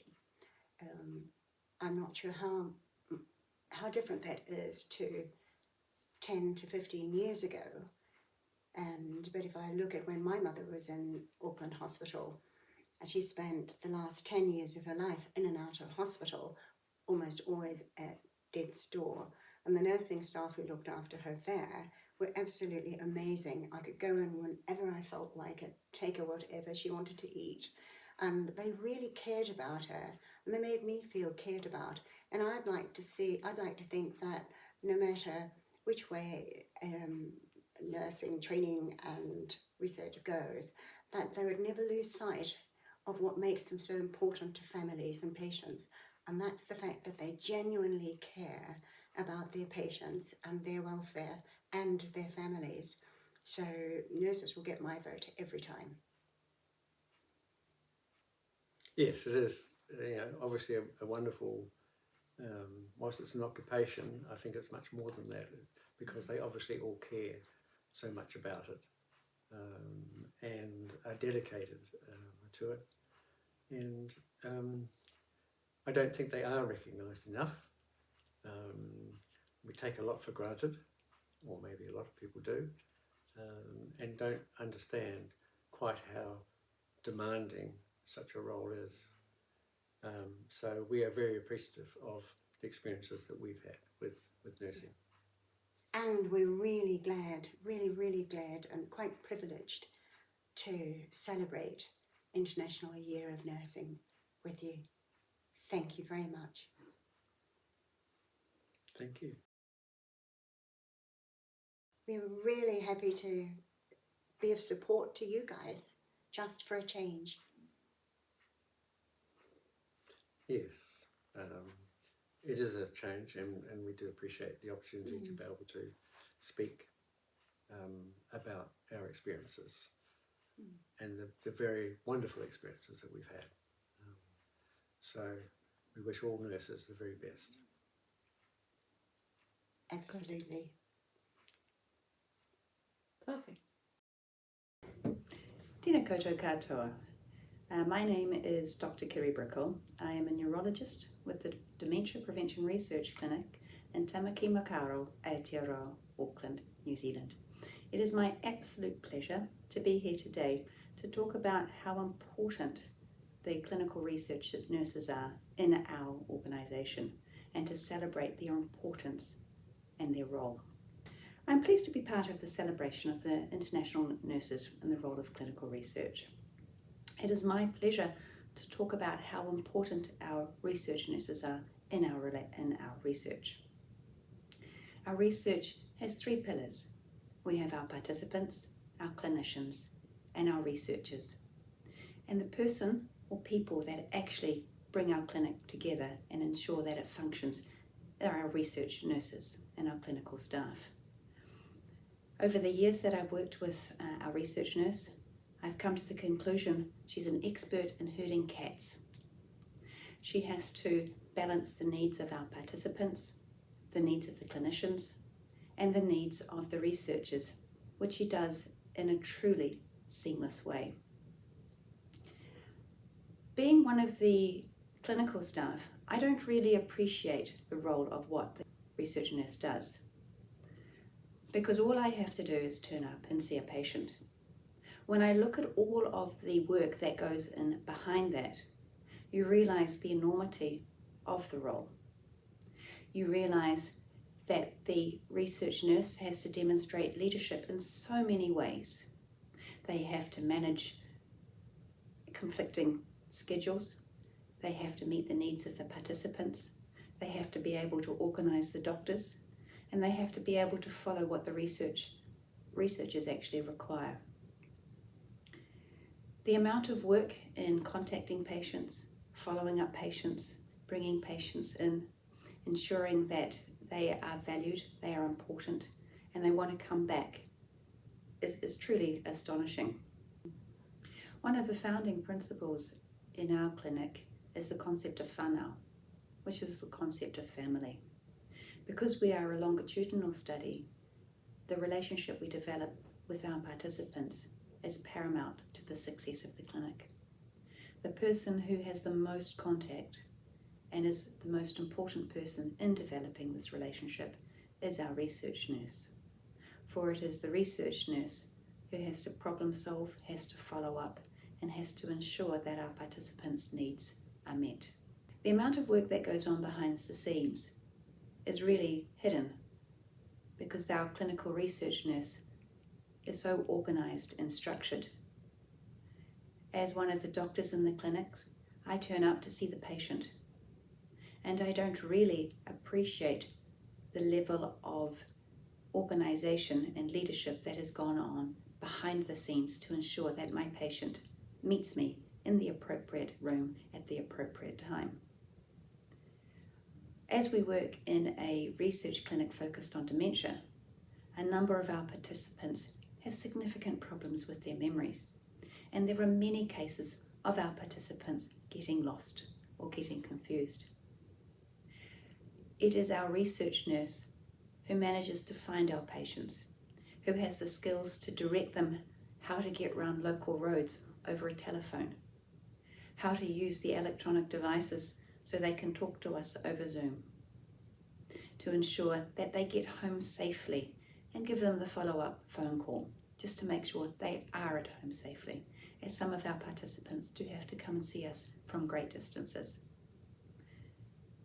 Without our clinical research nurse, our clinic would not function as well as it does.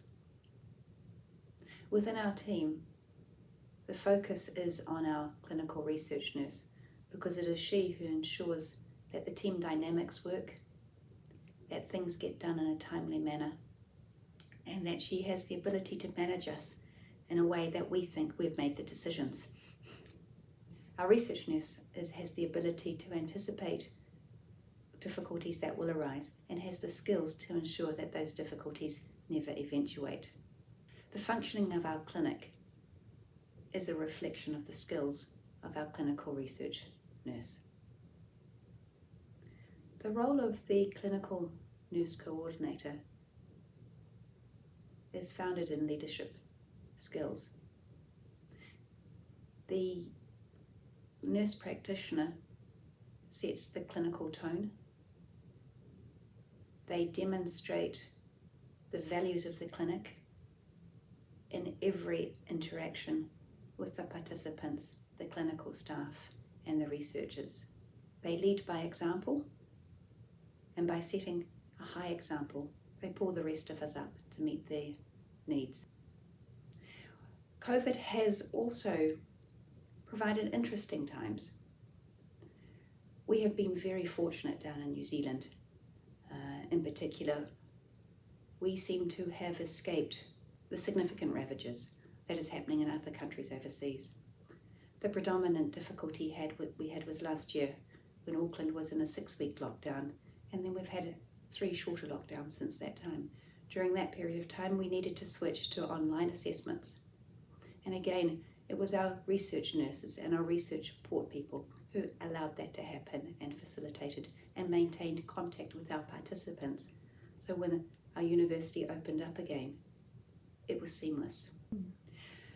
One of the major changes with COVID is we all had to go to Zoom, and I'm sure this is an experience that many of you had as well. And because we are a dementia prevention research clinic, our participants tend to be older with less IT skills. Our clinical research nurses had to contact our patients, had to talk them through all the IT difficulties and associated skills to get them online to talk to the clinicians. I don't think as the clinician we appreciated the skill that this involved, because the clinical research nurses are truly jack of all trades. It has been my absolute pleasure to speak in support of our research nurses. They have very specialised and very important skill sets, and without them, clinical research would not happen. So thank you to you all. My name is Griner, and I'm a research technician with the Dementia Prevention Research Clinic here at the University of Auckland. I'm working with the tissue bank team handling their blood products as well as some of the genetic testing. I've got postgraduate experience in cancer research and therapeutics and also have a background in transfusion science. Our study is a longitudinal study which involves following participants with early stages of cognitive difficulties and early signs of dementia. It's quite an intensive study and it's quite difficult, and we rely heavily on our research nurses. So the nursing team provides a friendly face to help guide our participants through the multiple stages and processes that taking part in our study involves. So they explain things to our patients in a really clear and down-to-earth way, so that they can actually provide truly informed consent, and so they understand what they agree to as part of taking part in our study. The nursing team help our participants stay relaxed and comfortable during the extensive blood collection that's necessary for our tissue banking and blood biomarker work. They also keep meticulous notes which are necessary for us to make sense of all of the data that we collect during these visits. And we couldn't do what we do without them. So I really appreciate the opportunity to share the incredible work they do here on International Nurses Day.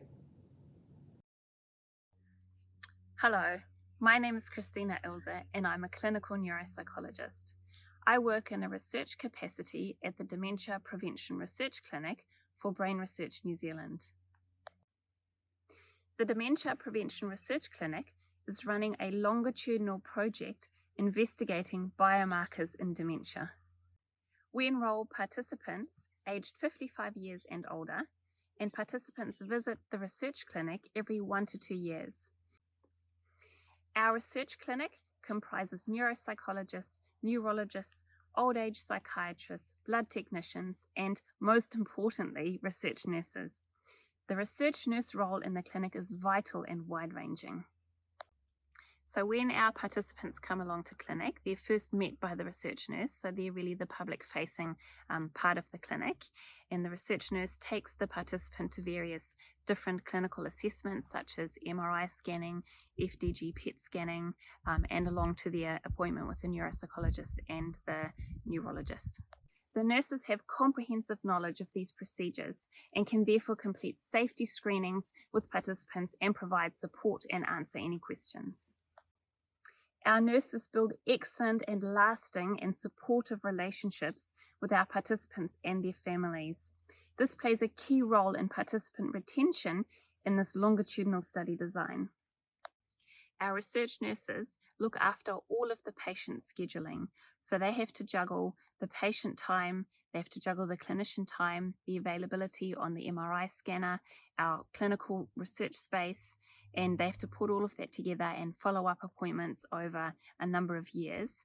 And each participant comes along to clinic for maybe 3 to 4 visits per study session. So they have to juggle a whole bunch of complex information. Our nurses bring a range of technical skills, such as phlebotomy, collecting data for physical observations, collecting clinical data, such as cognitive screening assessments, hearing screens, mood scales, and many more. We are very grateful to have the expertise and the passion and the commitment of the research nurses as part of our team. Thank you so much for this opportunity to be part of International Nurses Day. Hello, my name's Catherine Morgan, and I'm a research fellow at the University of Auckland here in New Zealand. And my background or my research is about MRI scanning and trying to develop new ways to use MRI to study the brain. And I'm running a research study at the moment, and I'm getting a tremendous amount of support and help from our research nurse. So I'm really grateful for this opportunity to describe the role of the research nurse and to celebrate International Nurses Day. So for the particular study I wanted to talk about today, what we're looking at is if we can use MRI to detect changes in the brain earlier than what we've been able to before with conventional MRI of the brain. And in people that have memory problems, and specifically people that have mild cognitive impairment or early Alzheimer's disease. And for this study, what we're doing is recruiting people that are already in a memory clinic, and they see the research nurse at the memory clinic. And what we're doing then is recruiting them from that clinic and seeing if they'd come back and have an extra MRI scan for this particular study that I'm running at the moment. So there is a huge element in that study which is dependent on the research nurse. So, for example, right back at the beginning, when applying for ethics to do the study, I talked to the research nurse with my PI, and we looked at things like what would the language be, or what should the language be in the information document that's sent to potential participants. We also thought a lot about the recruitment process and who would approach participants, and quite early on it was obvious that that should be the research nurse, because the participants already feel comfortable with them. We felt that they'd be very happy to say yes and no to the research nurse, and that's important that this is a voluntary research study and that they can say no, and also that the research nurse would be the best person to recruit and screen participants. So the research nurse really guides our recruitment. So not only who fits the recruitment criteria on paper and what we specified, but knowing our patients individually, knowing, who will tolerate, they're already having an MRI for their clinical study, who would tolerate having an extra MRI, who finds it a bit difficult, who mentioned maybe at the last scan that they found it maybe uncomfortable. And what we're finding in general in this cohort is that maybe as their disease progresses, they might become less comfortable with having an MRI. And so it's critical really for us that the research nurse knows this, they know their experience of the patients, and then who's a good person for us to approach to recruit for this research study. And that's far better than, say, me trying to call somebody directly that they don't know, and they maybe feel less comfortable talking to about how they feel about the research and an MRI scan. And then there's also, so that's the screening, and then there's the participation itself. And again, here, the research nurse is really essential in carrying out the scan. So typically, I'm the person that will consent, as a researcher, I'm the person that consents the participant, and I'm there when the procedure or the MRI scan's taking place. But all the steps to get to that point, and there are quite a few, are really helped by the research nurse. So as one example, we had a participant that was early stage Alzheimer's. They lived on their own, so they didn't have a study partner. And it was identified very early on by the research nurse that, you know, there would be need to take extra care and planning in getting the participant to the appointment. And so the research nurse, I think it was 2 weeks before we were due to scan them, we started to think of what would the steps be and the logistics of how we could get the participant to the MRI centre and back home again safely.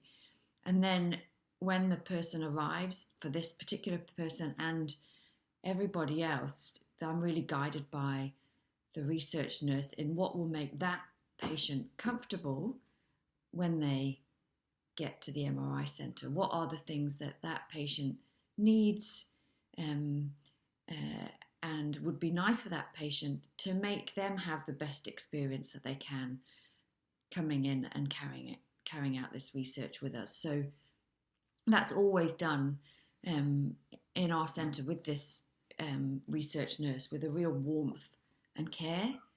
And I think that's really important. And we're recruiting people from this study, for my study, from a larger longitudinal study. And so it's especially important that people have a good experience, or participants have a good experience, and that they want to come back and they want to participate in other aspects of research. And then there's the actual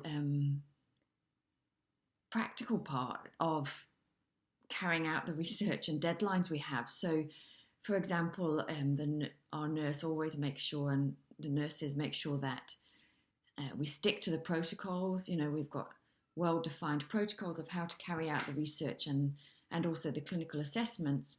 So that's make sure that we adhere to that. But also there's other researcher deadlines that come along. So as an example, we recently needed to send some blood samples off as part of the research study.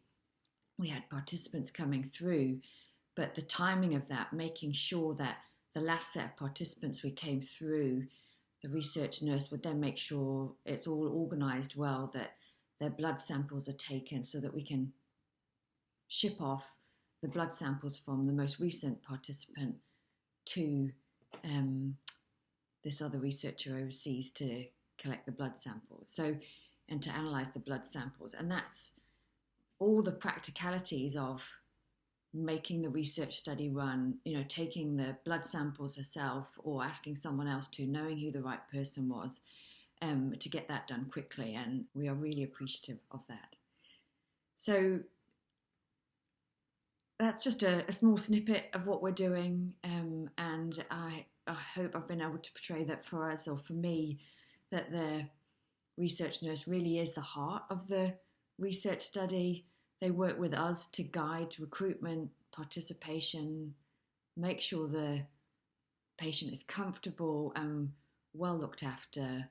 They work with the clinicians who collect the clinical data and collate that, where we as the researchers might need feedback on what the clinicians say about the patient, and always making sure that the patient's best interests are the focus of the study and that they're happy to participate in the research. Hi, my name is Mia DiCostanzo, and in the fall of 2019, I was a research intern in the Dementia Prevention Research Clinic in Auckland, New Zealand. I grew up and currently live in the United States, and I originally chose to come to New Zealand because it was completely outside of my comfort zone. It has always been a place I've dreamed of going, so when I was given the opportunity to study there for a semester, I was extremely excited. My internship was one of the highlights of my time abroad, not only for the valuable skills I learned, but also because of the people I met, especially the nurses who worked in the clinic. I believe that International Nurses Day is a very important day because, in my opinion, nurses are the unsung heroes of the medical field. They are always the first ones to jump in and help, and they constantly put others' needs above their own. My mother has been a nurse in the United States for the past 35 years, and the love and passion she has for her job is remarkable. She provides individual, loving, and supportive care to each of her patients, and she gets to know them as if they were her own family. My mother even keeps a collection of every single thank you card she has received from a patient, and it makes her happy just to know that she has helped someone and benefited their life in some way. I felt this same level of care from the nurses I was working with in New Zealand. Every patient looked forward to seeing them, and they always made every clinical experience so enjoyable. Besides the patients themselves, the nurses in the research clinic were always so caring and supportive of me. At the time, I was 20 years old, across the world from the rest of my family and friends, and the nursing staff always made me feel so welcome and at home in a place I had never been before. They treated me with the utmost kindness that I will never forget. But when I thought about my experience with the nurses in New Zealand, it was surprising yet comforting to me how familiar their presence felt, considering I was coming from a completely different country with a completely different healthcare system. Privatized healthcare in the United States definitely takes a toll on nurses, and I've seen it firsthand with my mother when she describes American healthcare as more of a business than an essential need for everyone. But seeing the intricacies of how healthcare is run in New Zealand definitely opened my eyes to a new way of taking care of people, and that it is possible to give everyone access to the same level of care that they deserve. In both scenarios, I have watched nurses go above and beyond for their patients, which tells me that being a nurse will always be way more than just a profession. Nursing extends beyond the medical field into everyday life. My mother is a nurse in everything that she does. She is always willing to help someone in a time of need, and she's one of the most empathetic people I know. Being raised by a nurse has taught me a new level of compassion for everyone that I come across. When I did ask my mom the reason why she became a nurse, she told me that when she was 13, she had a severe case of scoliosis that required invasive back surgery, and she had to be in a full body cast for months when she was 13. The people who took care of her most during those months were a group of nurses that completely touched her heart. They took care of her every need, and they never hesitated to make sure that she was okay. Even once her cast was removed, she still returned to visit her nurses and thank them for all that they did for her during that difficult time in her life. And years later, my mom would be the only one out of her 8 siblings to attend college, and she decided to attend nursing school as a thank you to all of the nurses that took care of her all those years ago. Since then, nursing has always had a huge impact on my mother's life. She even met my father while working in a hospital, and her best friends are fellow nurses that she's worked with throughout the years. Because of my mother, I knew I wanted to work in the medical field, but I was so unsure of exactly what I wanted to do. My internship in New Zealand was perfect for this purpose, and it helped me to discover my interests in neuroscience and how I wanted to help people in the future with my degree. Jane, the nurse that I worked with at the Dementia Prevention Research Clinic, has been such an influential person in both my academic and personal life.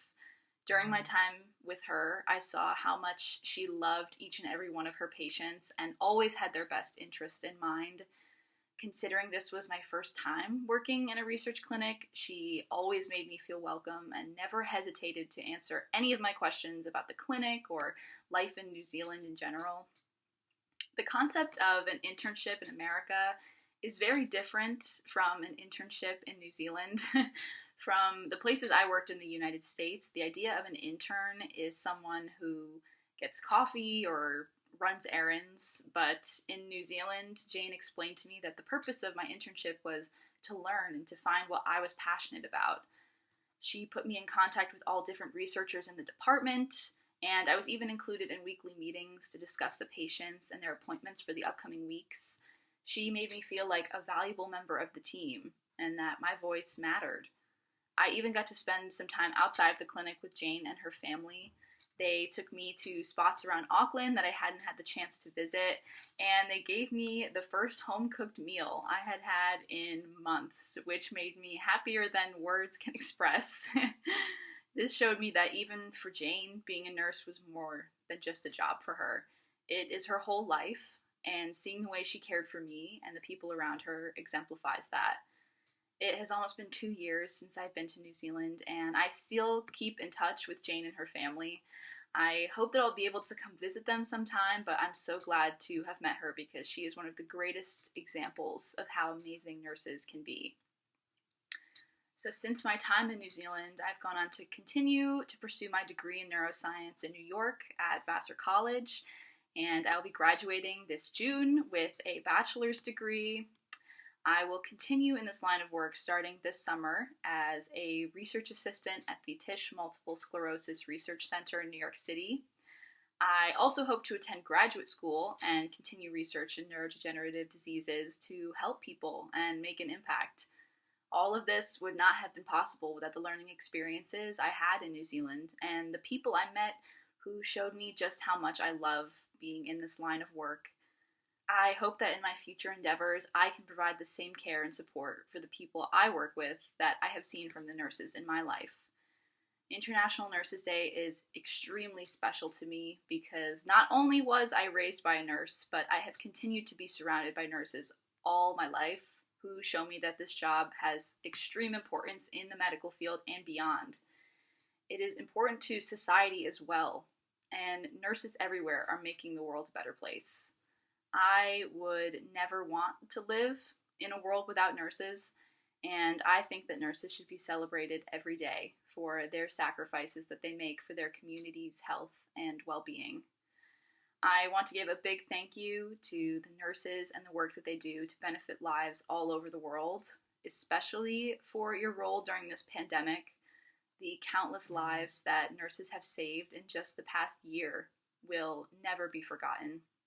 And the sacrifices that they have made to help our communities during this terrible virus show the resilience and strength that nurses have.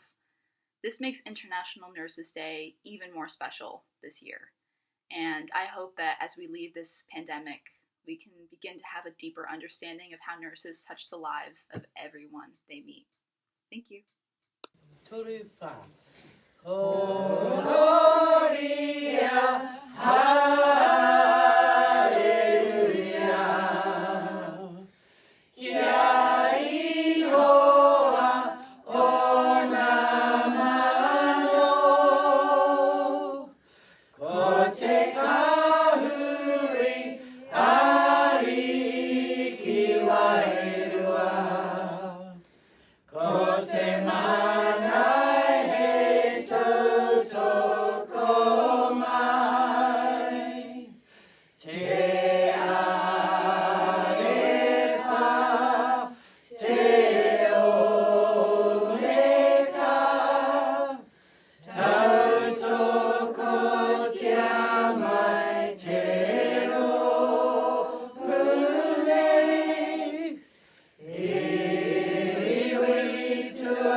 Kiri waiata, hamuera,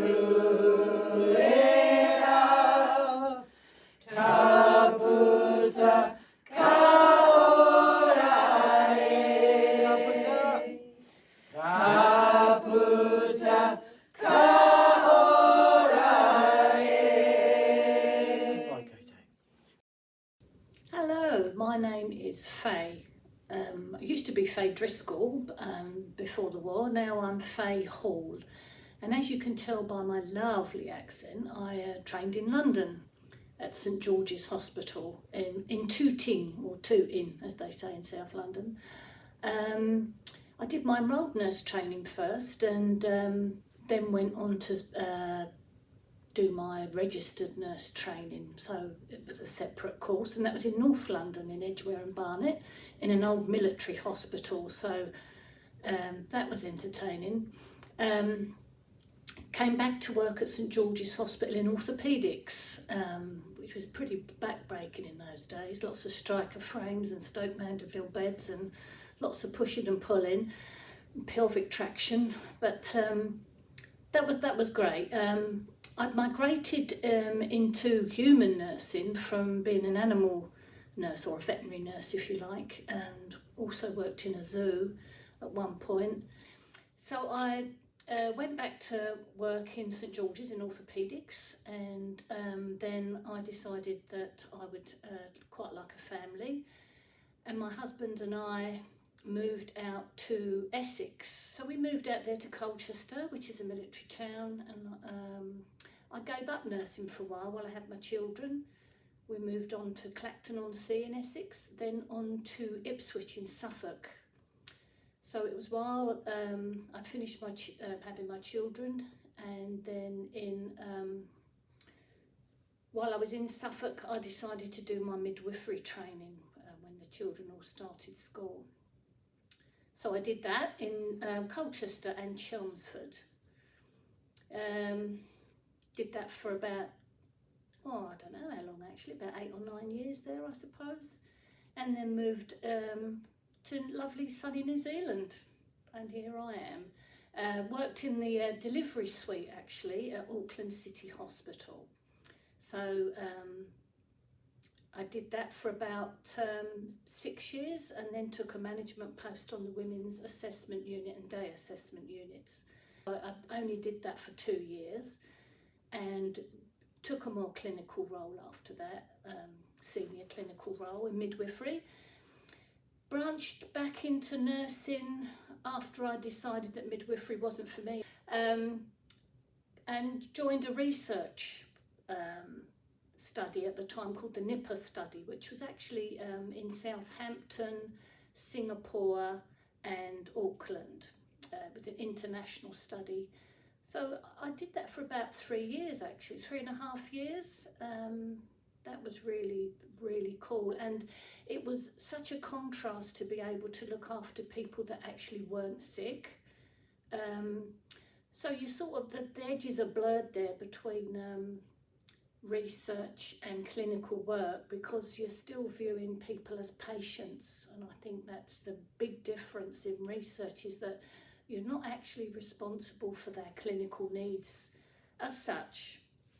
I think it's important to have done nursing or midwifery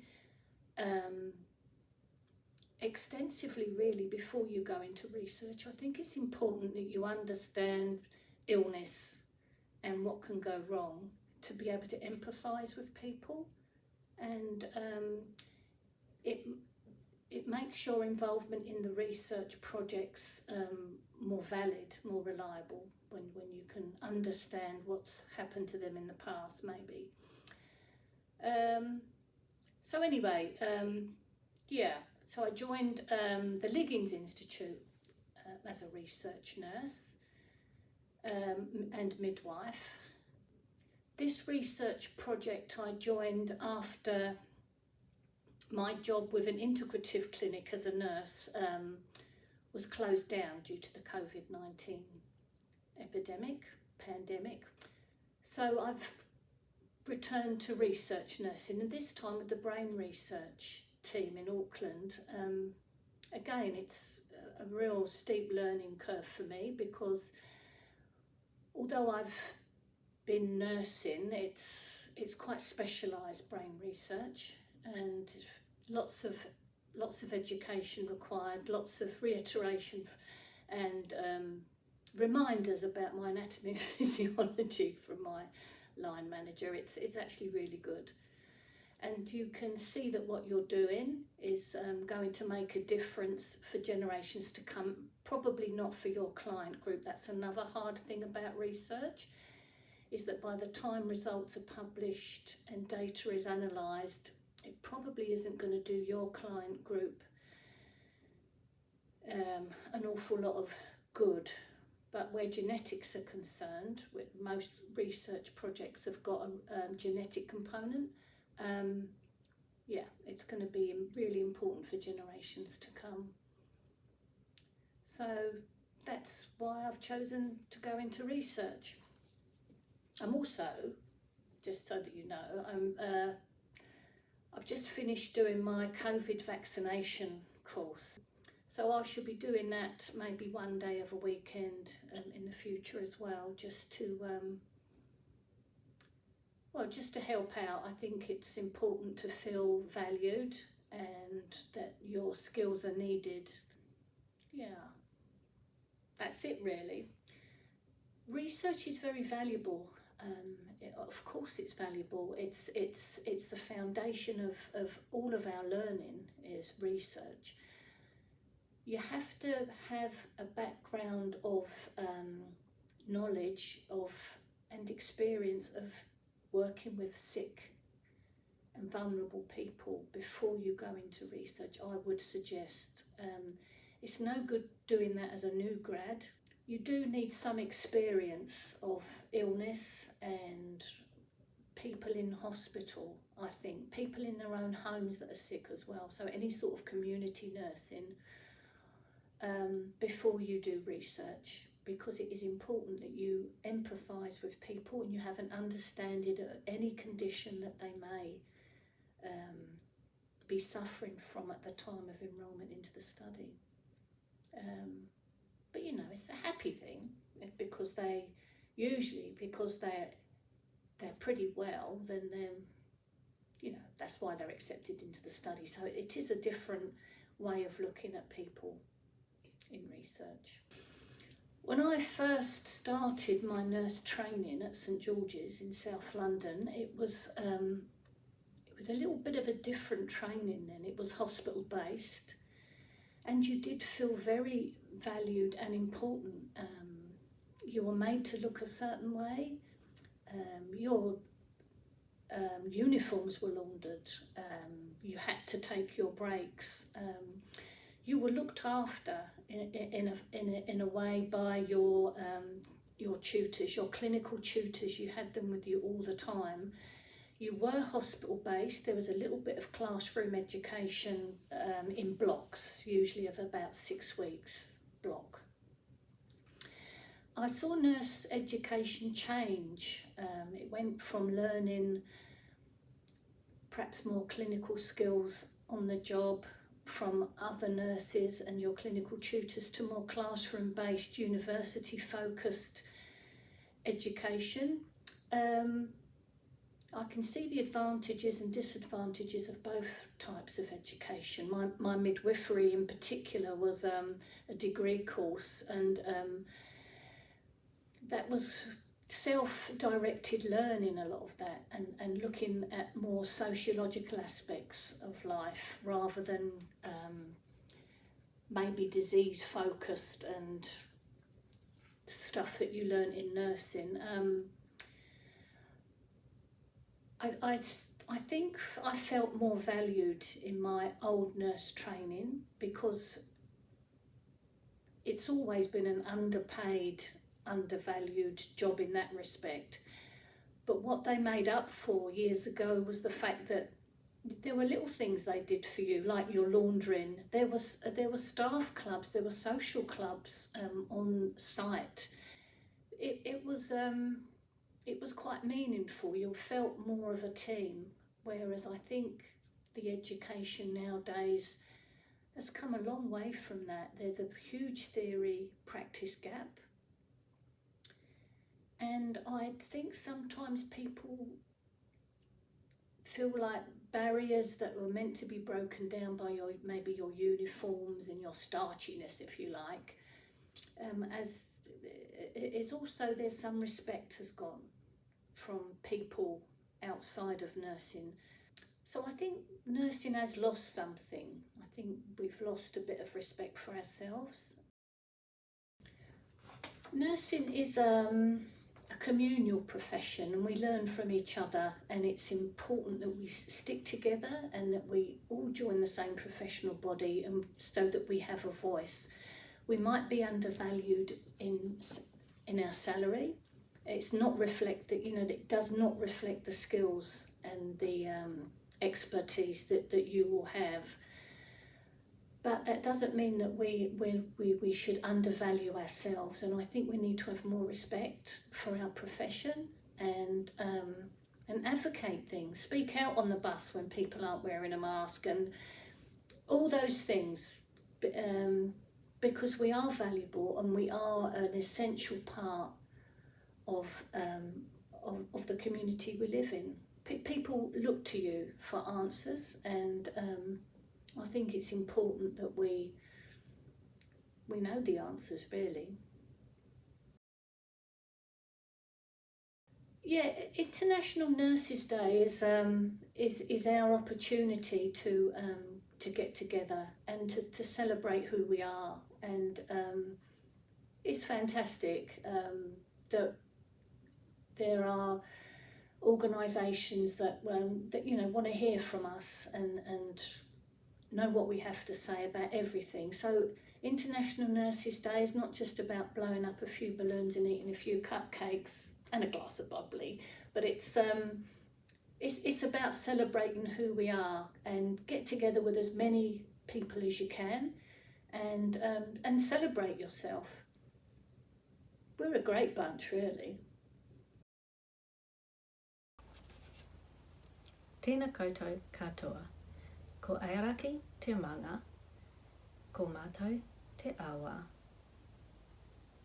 Ko rangi tautau taku waka tipuna, ko Ngāti Ingarangi, te iwi, ko Marie Goulden, taku ingoa. So I have just introduced myself as Marie Goulden, and as a research nurse in Aotearoa, New Zealand, I gave a bit of a background with a Māori introduction. So I also told you that my parents came to New Zealand on a ship called the Rangitoto, and that I'm from a place called Balclutha, which is in the south of the South Island, and the main river that runs through our town is the Matau, or the Clutha River. So my parents are English, my older sisters are English, but I was born in New Zealand. And I started my nursing career about 37 years ago. I was one of the last classes through the old style nursing. So that was the hospital-based nursing program, and I trained at Dunedin Hospital, doing 3 years working in the wards and doing my nursing training at the same time, living in the nurses' home back in those days. And after my training finished, I did my OE in England, so I had some fantastic experiences. Nursing took me to a lot of different places and different experiences from what we'd had in New Zealand. I spent time in England district nursing. I lived in Lamb's Conduit Street, which was just around the corner from Great Ormond Street Hospital and the Homeopathic Hospital. I did some district nursing out of the Homeopathic Hospital and out of Elizabeth Garrett Anderson Hospital, and spent some time also in private hospitals like the Fitzroy Nuffield.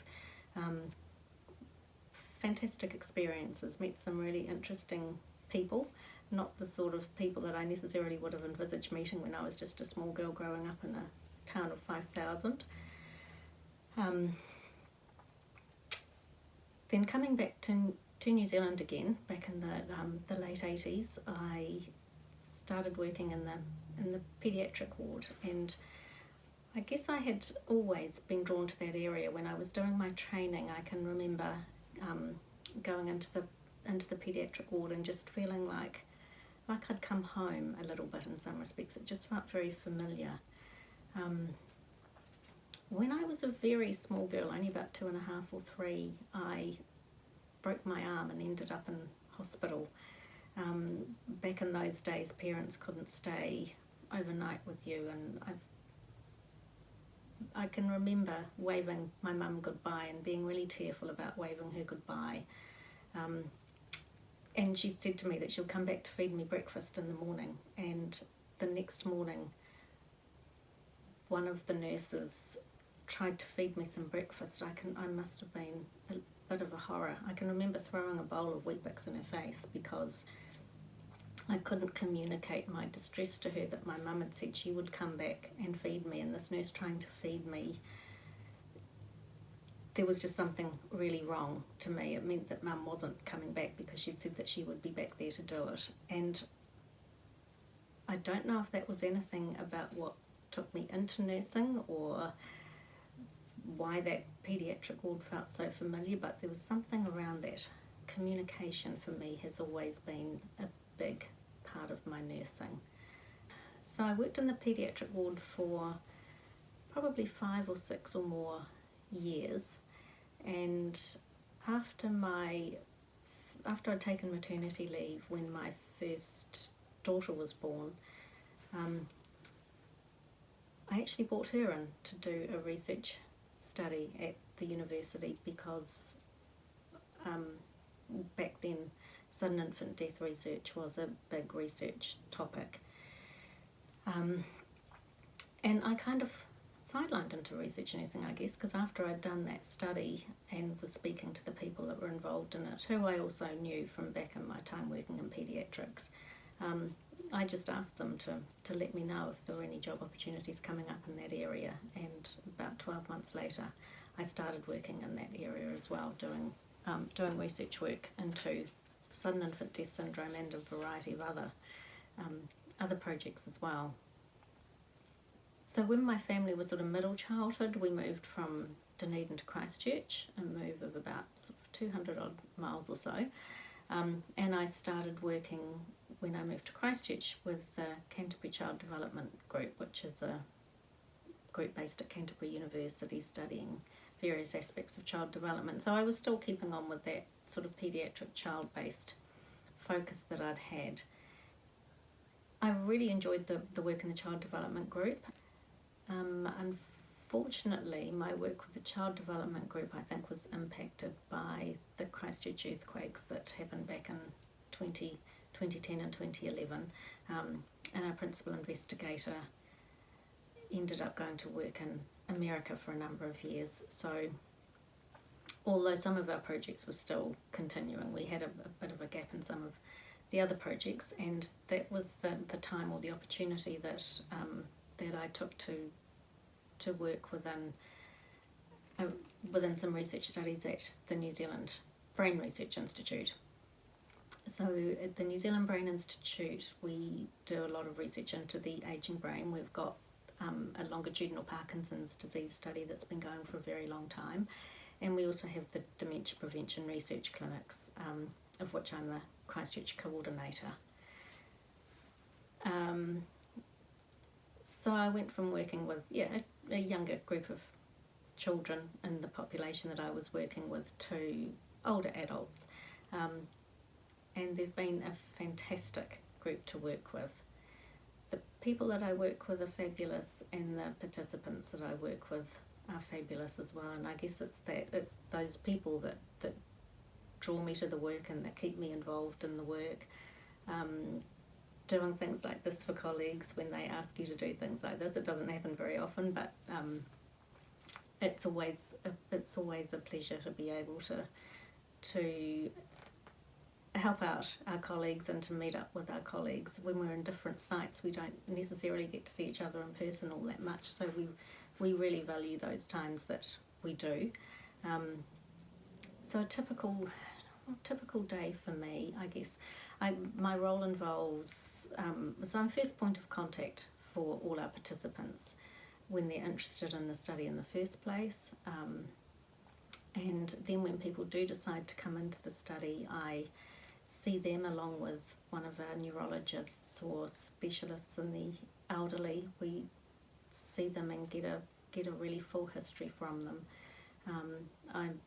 I'm basically along that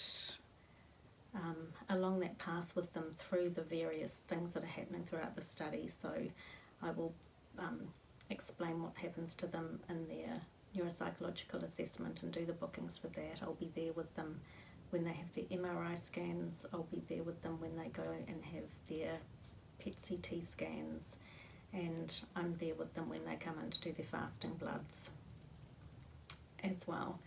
And I mentioned communication earlier, and I think communication is a really important thing to me. And within this work, just having some time to have a listening ear for people, I think has been really important. And it's always so gratifying when you get comments from people about how much that's affected them or how grateful they are for that. You know, it's not unusual for participants to tell me, especially when I first meet them and we're first talking about their worries, about their memory or their thinking.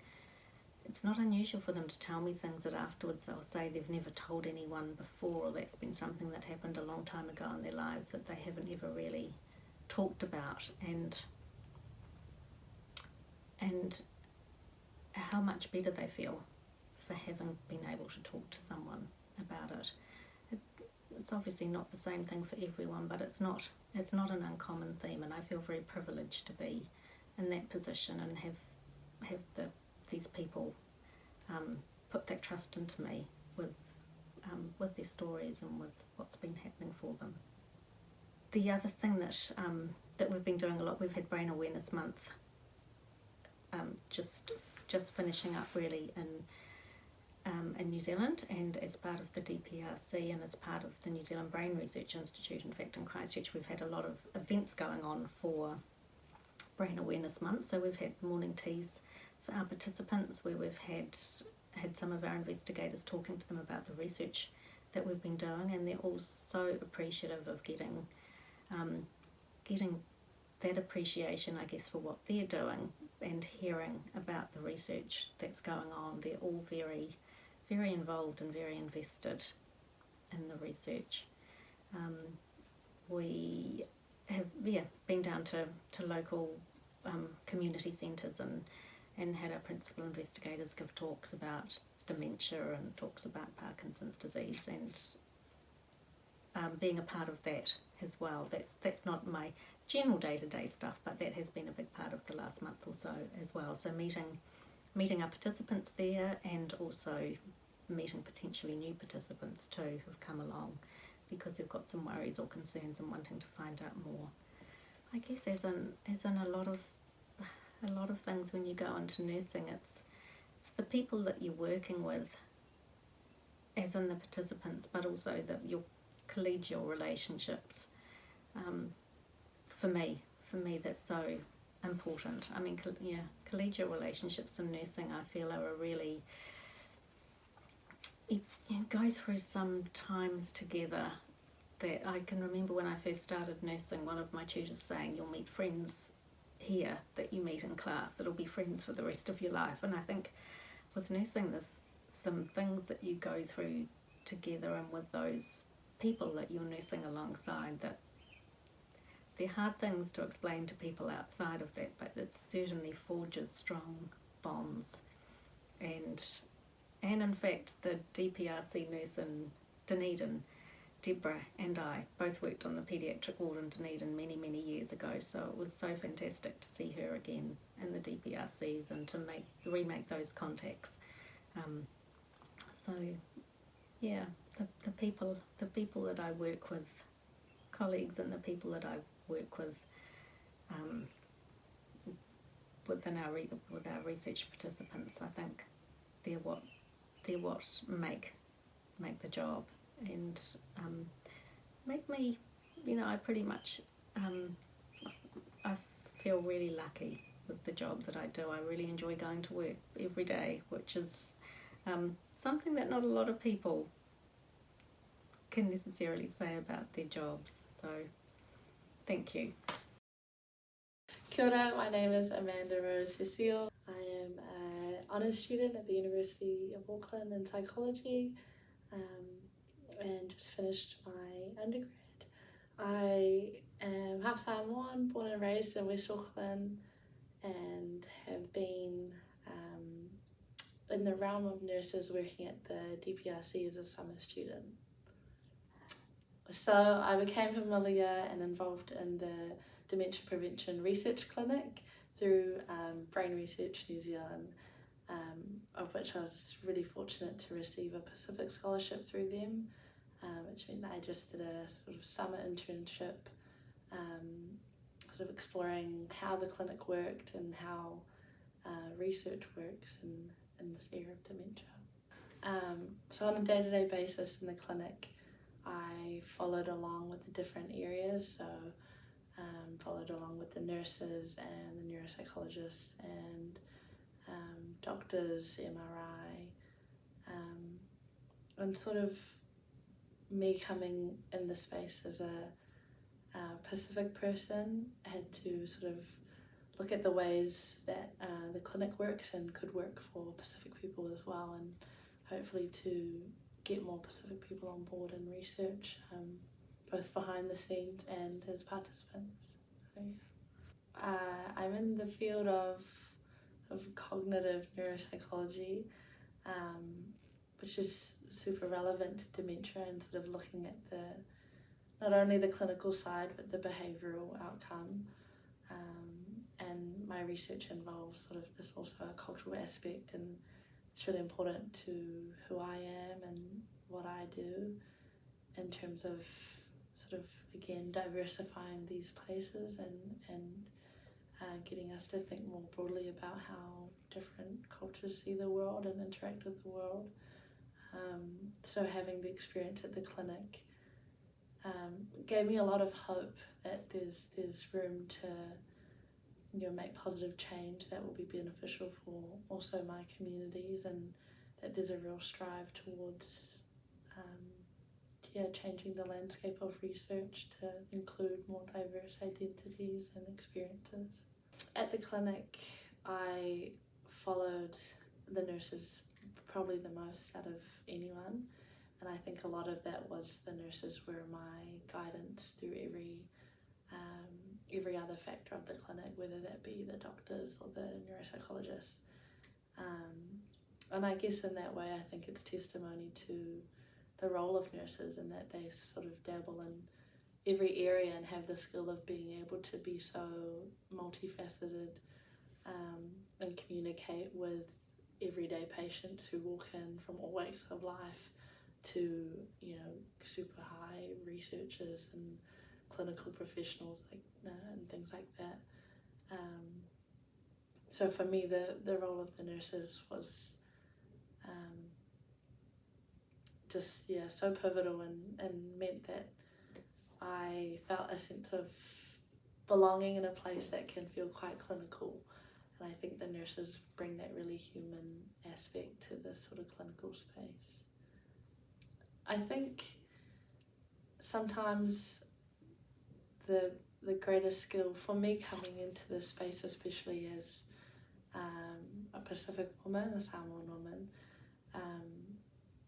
one of the things I think the nurses were really in touch with was seeing that part and seeing sort of being able to read the person, and for me that meant reading my cultural background and reading how important that was to me and everything, and also how that impacted how much belonging I felt in the space. And the nurses for me were able to read that and also guide me in that way, and knew that sometimes you don't necessarily need the formal help, but just that sort of human aspect, that connection that that keeps participants coming back, and that is the running thing of why participants and patients in these settings always have a heart for the nurses, because they are the ones that will sit with you and cry with you, and while also offering all those clinical expertise.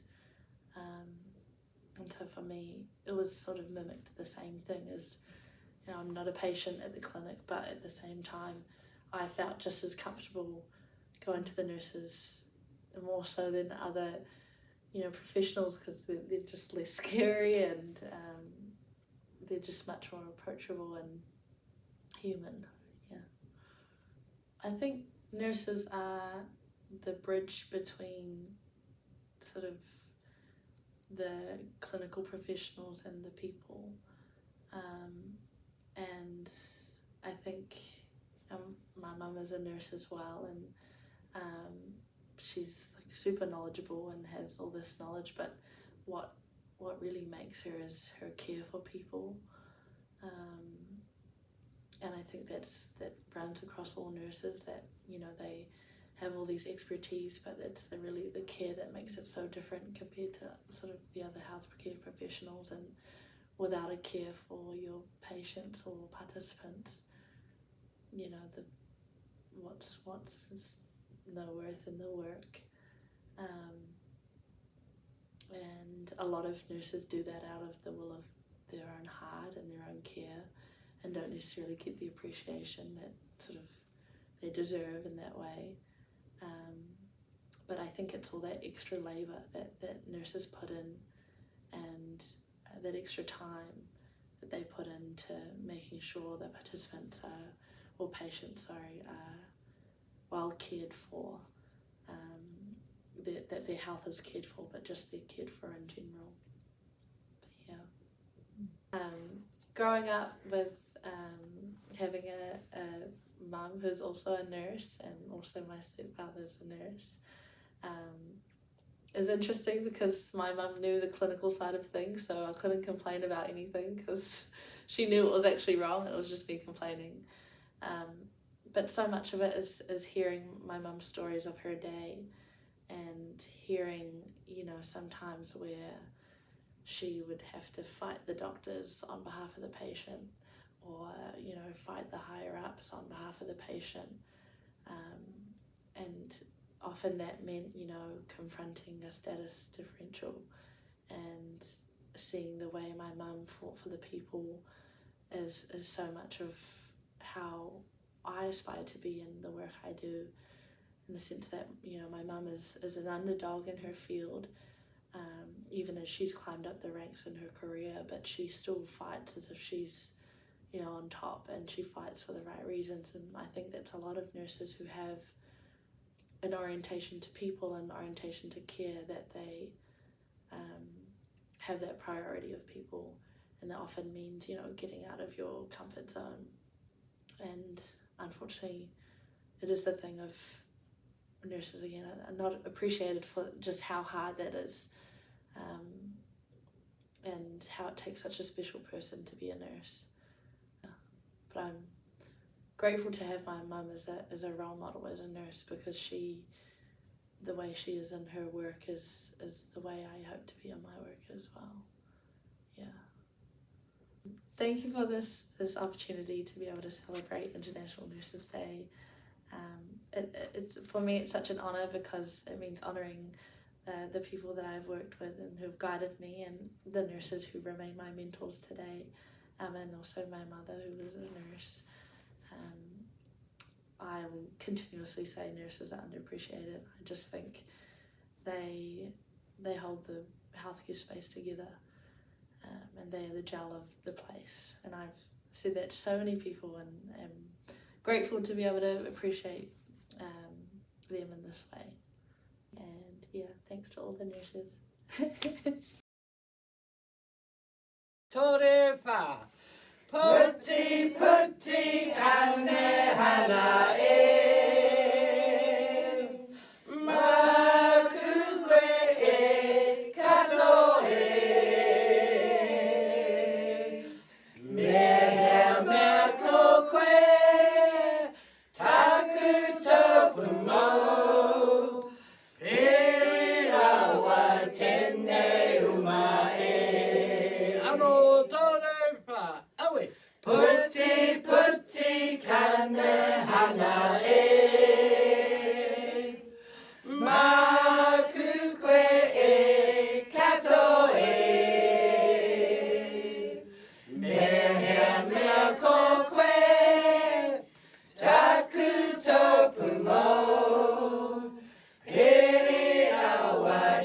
tene umae. Pirawa tene umae. Tēnā koutou katoa. My name is Janet Digby. I am speaking with you all from Aotearoa, New Zealand, and I'm really honoured to be joining you all for this online conference of the International Association of Clinical Research Nurses, and to celebrate the important and specialist role that clinical nurses play all over the world in creating better outcomes for those who are being treated. Now, because I'm speaking to you from New Zealand, Aotearoa, New Zealand, I just wanted to provide a little bit of context about where I'm coming from. So Māori are the indigenous people who live in the mainland of New Zealand, and they came from Polynesia in the 1300s. And today, unfortunately, the health status of Māori and other indigenous populations around the world has been undermined by our colonial history, which has seen resources taken from Māori and also further marginalisation through cultural oppression and the introduction of new social systems that were based on European norms and values. So I just wanted to provide that little bit of context before I speak from this very special place. So I'm speaking with you today from Tamaki Makaurau, Auckland, which is in the northern of our islands in New Zealand. My expertise, I guess, is in data collection, analysis and use of data. I'm not a clinician, I'm not a researcher, and what I am, I guess, is someone who's had a lot of experience with working with data over the last 25 years. And I feel as though the important thing for me in terms of data is making sure that decisions that people make about clinical treatment for individuals is based in evidence. And without good data, you can't have good evidence. So the important role that clinical research nurses play in ensuring that the data that's collected is robust, it's complete, it's accurate, is a really, really important one, and I think one that can be overlooked because there are lots and lots of different people involved in research projects, and to have someone that's focused on the detail, focused on the data, and focused on the team, often with really, really good, important relationships between the research nurse and members of the research team, can make a huge difference in the ability of a research project to make a difference. So I just really want to acknowledge the specialty of clinical research nursing and how that works, how that can work to bring a team together and to focus that team on what's important with regards to data. So the vision of the International Association of Clinical Research Nurses is to enhance clinical quality, clinical research quality and safety through specialised nursing practice. And I'd really like to extend that statement to say that what the IACRN is trying to do is to increase the efficacy of medical practice through research to improve the lives of those receiving care. And what an important goal that is, what an important vision that is really, to inform the decisions that are being made about people's care through solid research. And that research really requires the expertise of a whole range of professionals, and clinical research nurses are very good at drawing that expertise out in a team to support the collection of robust data that's really going to speak to the experience of those participating in a research project. Without the expertise of clinical research nurses, it's much harder to understand what groups are not benefiting from the current practice that exists, and therefore to make changes, including reducing inequalities between groups of people in New Zealand, really important to understand the difference between Māori and non-Māori, and how particular practice is working or not working for those groups. So 3 really important examples of the value of the clinical research nurse's role come to mind. The first of those is the value of clinical data. Having someone within the clinical team who understands the value of strong clinical data and can advocate on that, and do it consistently throughout the day, is critical for the success of a research project. And in practice, that might be quite small things. It's about making sure that everyone on the team knows about what it is that they are collecting, how they're collecting it, and making sure that standardized, consistent practice is in place across all parts of the team. So that might sound easy, but in practice often it's nudging and encouragement and reminders about what that practice looks like. So that would be the first part of the 3. The second one for me is really strong attention to detail, and often the clinical research nurse is the only person on the team who really knows who's collecting what data, exactly what they're collecting, and how often they're collecting it. To me, this focuses really strongly on what's working well and what needs to be improved. And that focus on continuous improvement and having a systematic approach is really, really crucial for a research project to succeed. Involving research nurses and having them involved in the design of a research project, having them involved in the management of a research project, and those things really, really are very useful because they have a specific and unique perspective to provide to add value to that project. And thirdly, for me, this is one of the most important, there's something around having their finger on the pulse of the whole team. In my experience, clinical research nurses who do an excellent job are really good at understanding where members of the team are at, who's on the same page, who might be slightly off that page, and with regards to data collection, analysis, and often that role that they play can be quite overlooked. So where are the team at on this?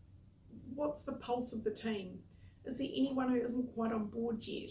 Is there someone new that doesn't understand protocols?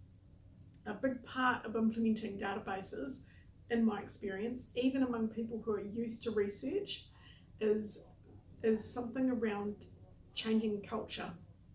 And without a clinical research nurse on board, it can be very hard for those running the project to understand where are people at, what's needed to keep people on the team and to keep them on board and on the same page. Effective research nurses have a really strong relationships with clinicians and researchers and managers, and that on-the-ground intelligence that they provide is really crucial to the success of any research project. I guess for me, the people running research projects would do really well if they can find ways to ensure they're utilising the expertise and skill of research nurses, because they play such an important and unique role on the team in terms of data collection, monitoring and analysis, to make sure that whole process goes smoothly and to therefore ensure the success of that whole project. At this point, I'd like to wrap up and just say I'd like to offer a mihi, which is kind of a greeting or a thanks or an acknowledgement to all of the research nurses that are out there who've joined to watch this presentation. Some of you might be working in isolation somewhere. You might not have a big team of other research nurses that you can collaborate with on a day-to-day basis, and therefore the importance of an event like this where you can get together and talk about common issues and how you're innovating and dealing with those is really, really important. My wish for research nurses around the world is that your work is seen and it's valued and it's really understood, whatever it is that you're involved in, and I wish you all the best for the coming years. I'm Richard Faull, and I have the wonderful privilege to be the Director of the Centre for Brain Research here at the University of Auckland. I actually grew up in a little rural country area, Taranaki. Mum and Dad had a general store, and what they taught us, you see, was to look after people. And that was the most wonderful advice I ever had. And so the great privilege to talk about what a wonderful job that nurses do on this International Nurses Day is actually to say, first and foremost, they look after people. And in all the different roles that I've been in over the years, they have played a critical role and made sure we never ever forget that. First, as a young medical student, I remember going into the hospitals, and it was always the nurses who, first you made sure you got on with, but secondly, if you had a problem, you'd go to the nurses. What should we do now? How does this run? How does that run? And I can remember as a young medical student in 5th year, acting in one of our smaller hospitals here in New Zealand, and we were actually given jobs to look after patients, and I was in A&E, and we would have cases come in that I hadn't yet heard about. And so I would turn to the nurse and I said, well, I think we should just handle this case in a routine way. Now, what do you think we should do? And they would tell me, you see. So they would guide through and provide that wonderful background knowledge, but really they were at the forefront. And then after graduation, I worked in Auckland City Hospital, and again, in a hospital situation, had responsibilities in neurosurgery and general surgery and medicine of looking after people. And I was still learning. And the nurses were there to support us in every way. You know, probably the most important thing they ever did was never ever to forget that the people you look after are people. Never treat them as just a number, and they would remind us of that in special ways.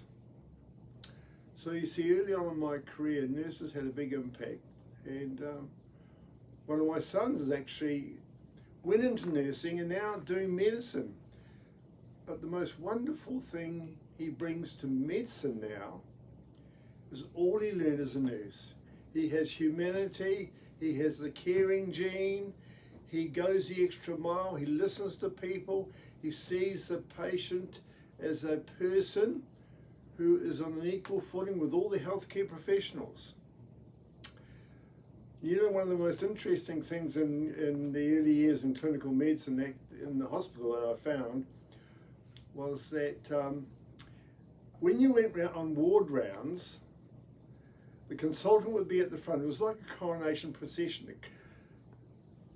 The consultant would be at the front together with the head nurse, and then we little house surgeons would be at the back, and the other nurses. But really, it was the nurses who actually delivered the care. The consultant would say, we should do this, do that, and then they'd walk away. And the nurses would always bring it and present the care and made sure it was carried out. And then they would come back. They would actually act as an advocate for the person, the patient, and say, they would listen to the patient. They'd come back and say, oh, I think we might want to reconsider this and put it into the right perspective. And so I think nurses are probably the most underrated team members of the health professional team ever. And yet they are the most critical. In our Centre for Brain Research here, we have the most wonderful research clinics. As well as doing research in the lab, we're also involved with research clinics where we are doing research on people. We have a Dementia Prevention Research Clinic where we have people in the early stage of Alzheimer's disease who we're trying to see how we can help and how we can develop new treatments to slow down the progression of their disease.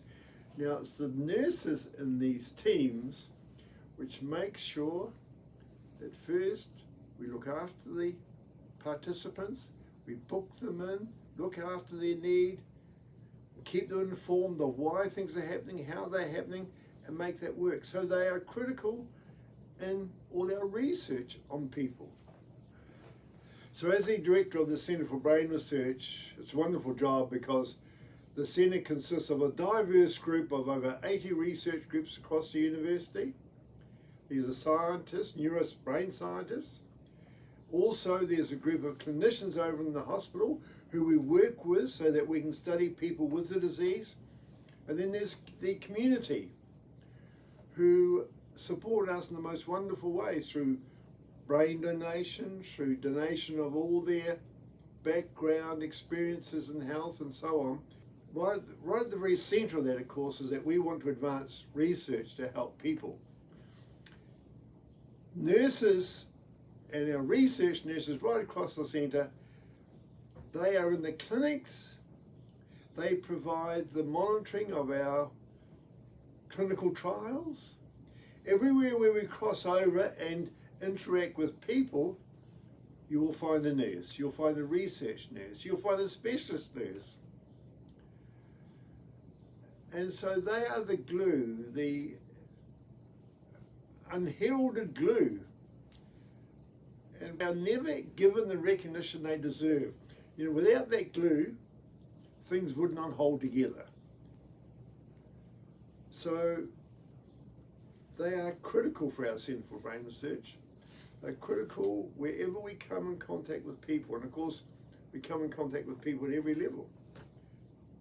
And because our centre consists of people, and the nurses move between all these different groups in an unconscious and unheralded and often in an unrecognised way. So we need to say thank you to them. Not only thank you, but also give them the opportunity to really be recognised, to really extend themselves, to do the things that they want to do, to listen to their suggestions, because they will always remind us where we could do better. Nurses are critical in our Centre for Brain Research because they help look after all our research on people who we're doing research on to see if we can develop new treatments. And what's really important is that we look after our nurses so that we promote their career just like all our medical staff. So it's really important that people are given the support and the opportunities to enhance their career, to bring their ideas on. And so with our nurses, we send them the courses, we give them opportunities to extend their knowledge. We encourage them to bring any ideas forward they would like to have and opportunities to pursue to enhance their skills. And we have to always remind ourselves to do this. Because one of the most wonderful things about nurses is they never promote themselves. They're promoting the people they look after. And so it's so very easy to actually overlook them as one of the most valuable members of our team, our healthcare team. And I always say, if there's anything you want to do, just let us know, or any opportunity you would like to pursue, so that you feel that you can make yourself better and advance your interest in your job and make you a better person for looking after people. Also a better person for organising people, because one of the hidden qualities nurses have is that they organise people. They organise them in subtle ways, not by direct ways, not by yelling and screaming, but just providing an environment, an empathetic environment, where they will ensure that we do a better job at healthcare than we're doing. So we must always remember to advance their careers so that they can do a better job in terms of helping us and in terms of helping the whole healthcare team. So on reflection, I understand that the theme for International Nurses Day this year is a voice to lead, a vision for future healthcare. And I think that's a wonderful theme to have, because that's exactly what we need to make sure that we move with the times and properly utilise the wonderful skills, the wonderful expertise that nurses provide in every area of healthcare, from the front line and the hospitals and the community and our research centres, absolutely critical.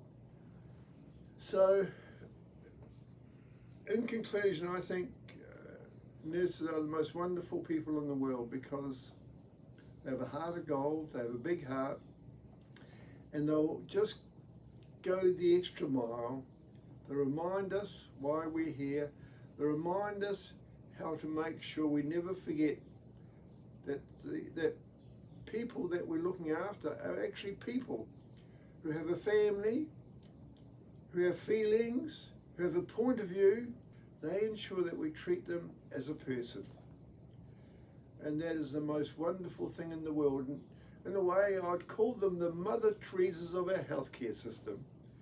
And our healthcare wouldn't work, our research wouldn't work, and the world wouldn't work.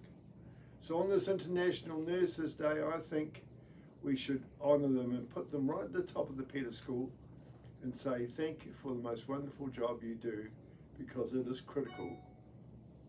And it's great to have this opportunity just to say these few words. Ai o ki te arangi, ai o ki te arangi, aroha ki te arangi, aroha ki te arangi, kwa kwa kwa ki te arangi, kwa kwa kwa ki te arangi, pono ki te arangi, pono ki te arangi, ai o ki te arangi, ai o ki te arangi, aroha ki te arangi, aroha ki te arangi, kwa kwa kwa ki te arangi, kwa kwa kwa ki te arangi, pono ki te arangi, pono ki te arangi, ai o ki te arangi, ai o ki te arangi. Tahi nei taru kino, ki rau. Rino kia tata katoa kia ino i tātou. Kia tātou katoa. Te atawhara tō tātou arikia ihu kraiti. Me te aroha ki te atua, me te whiwhinga tahitanga, ki te wairua tapu, ake, amen.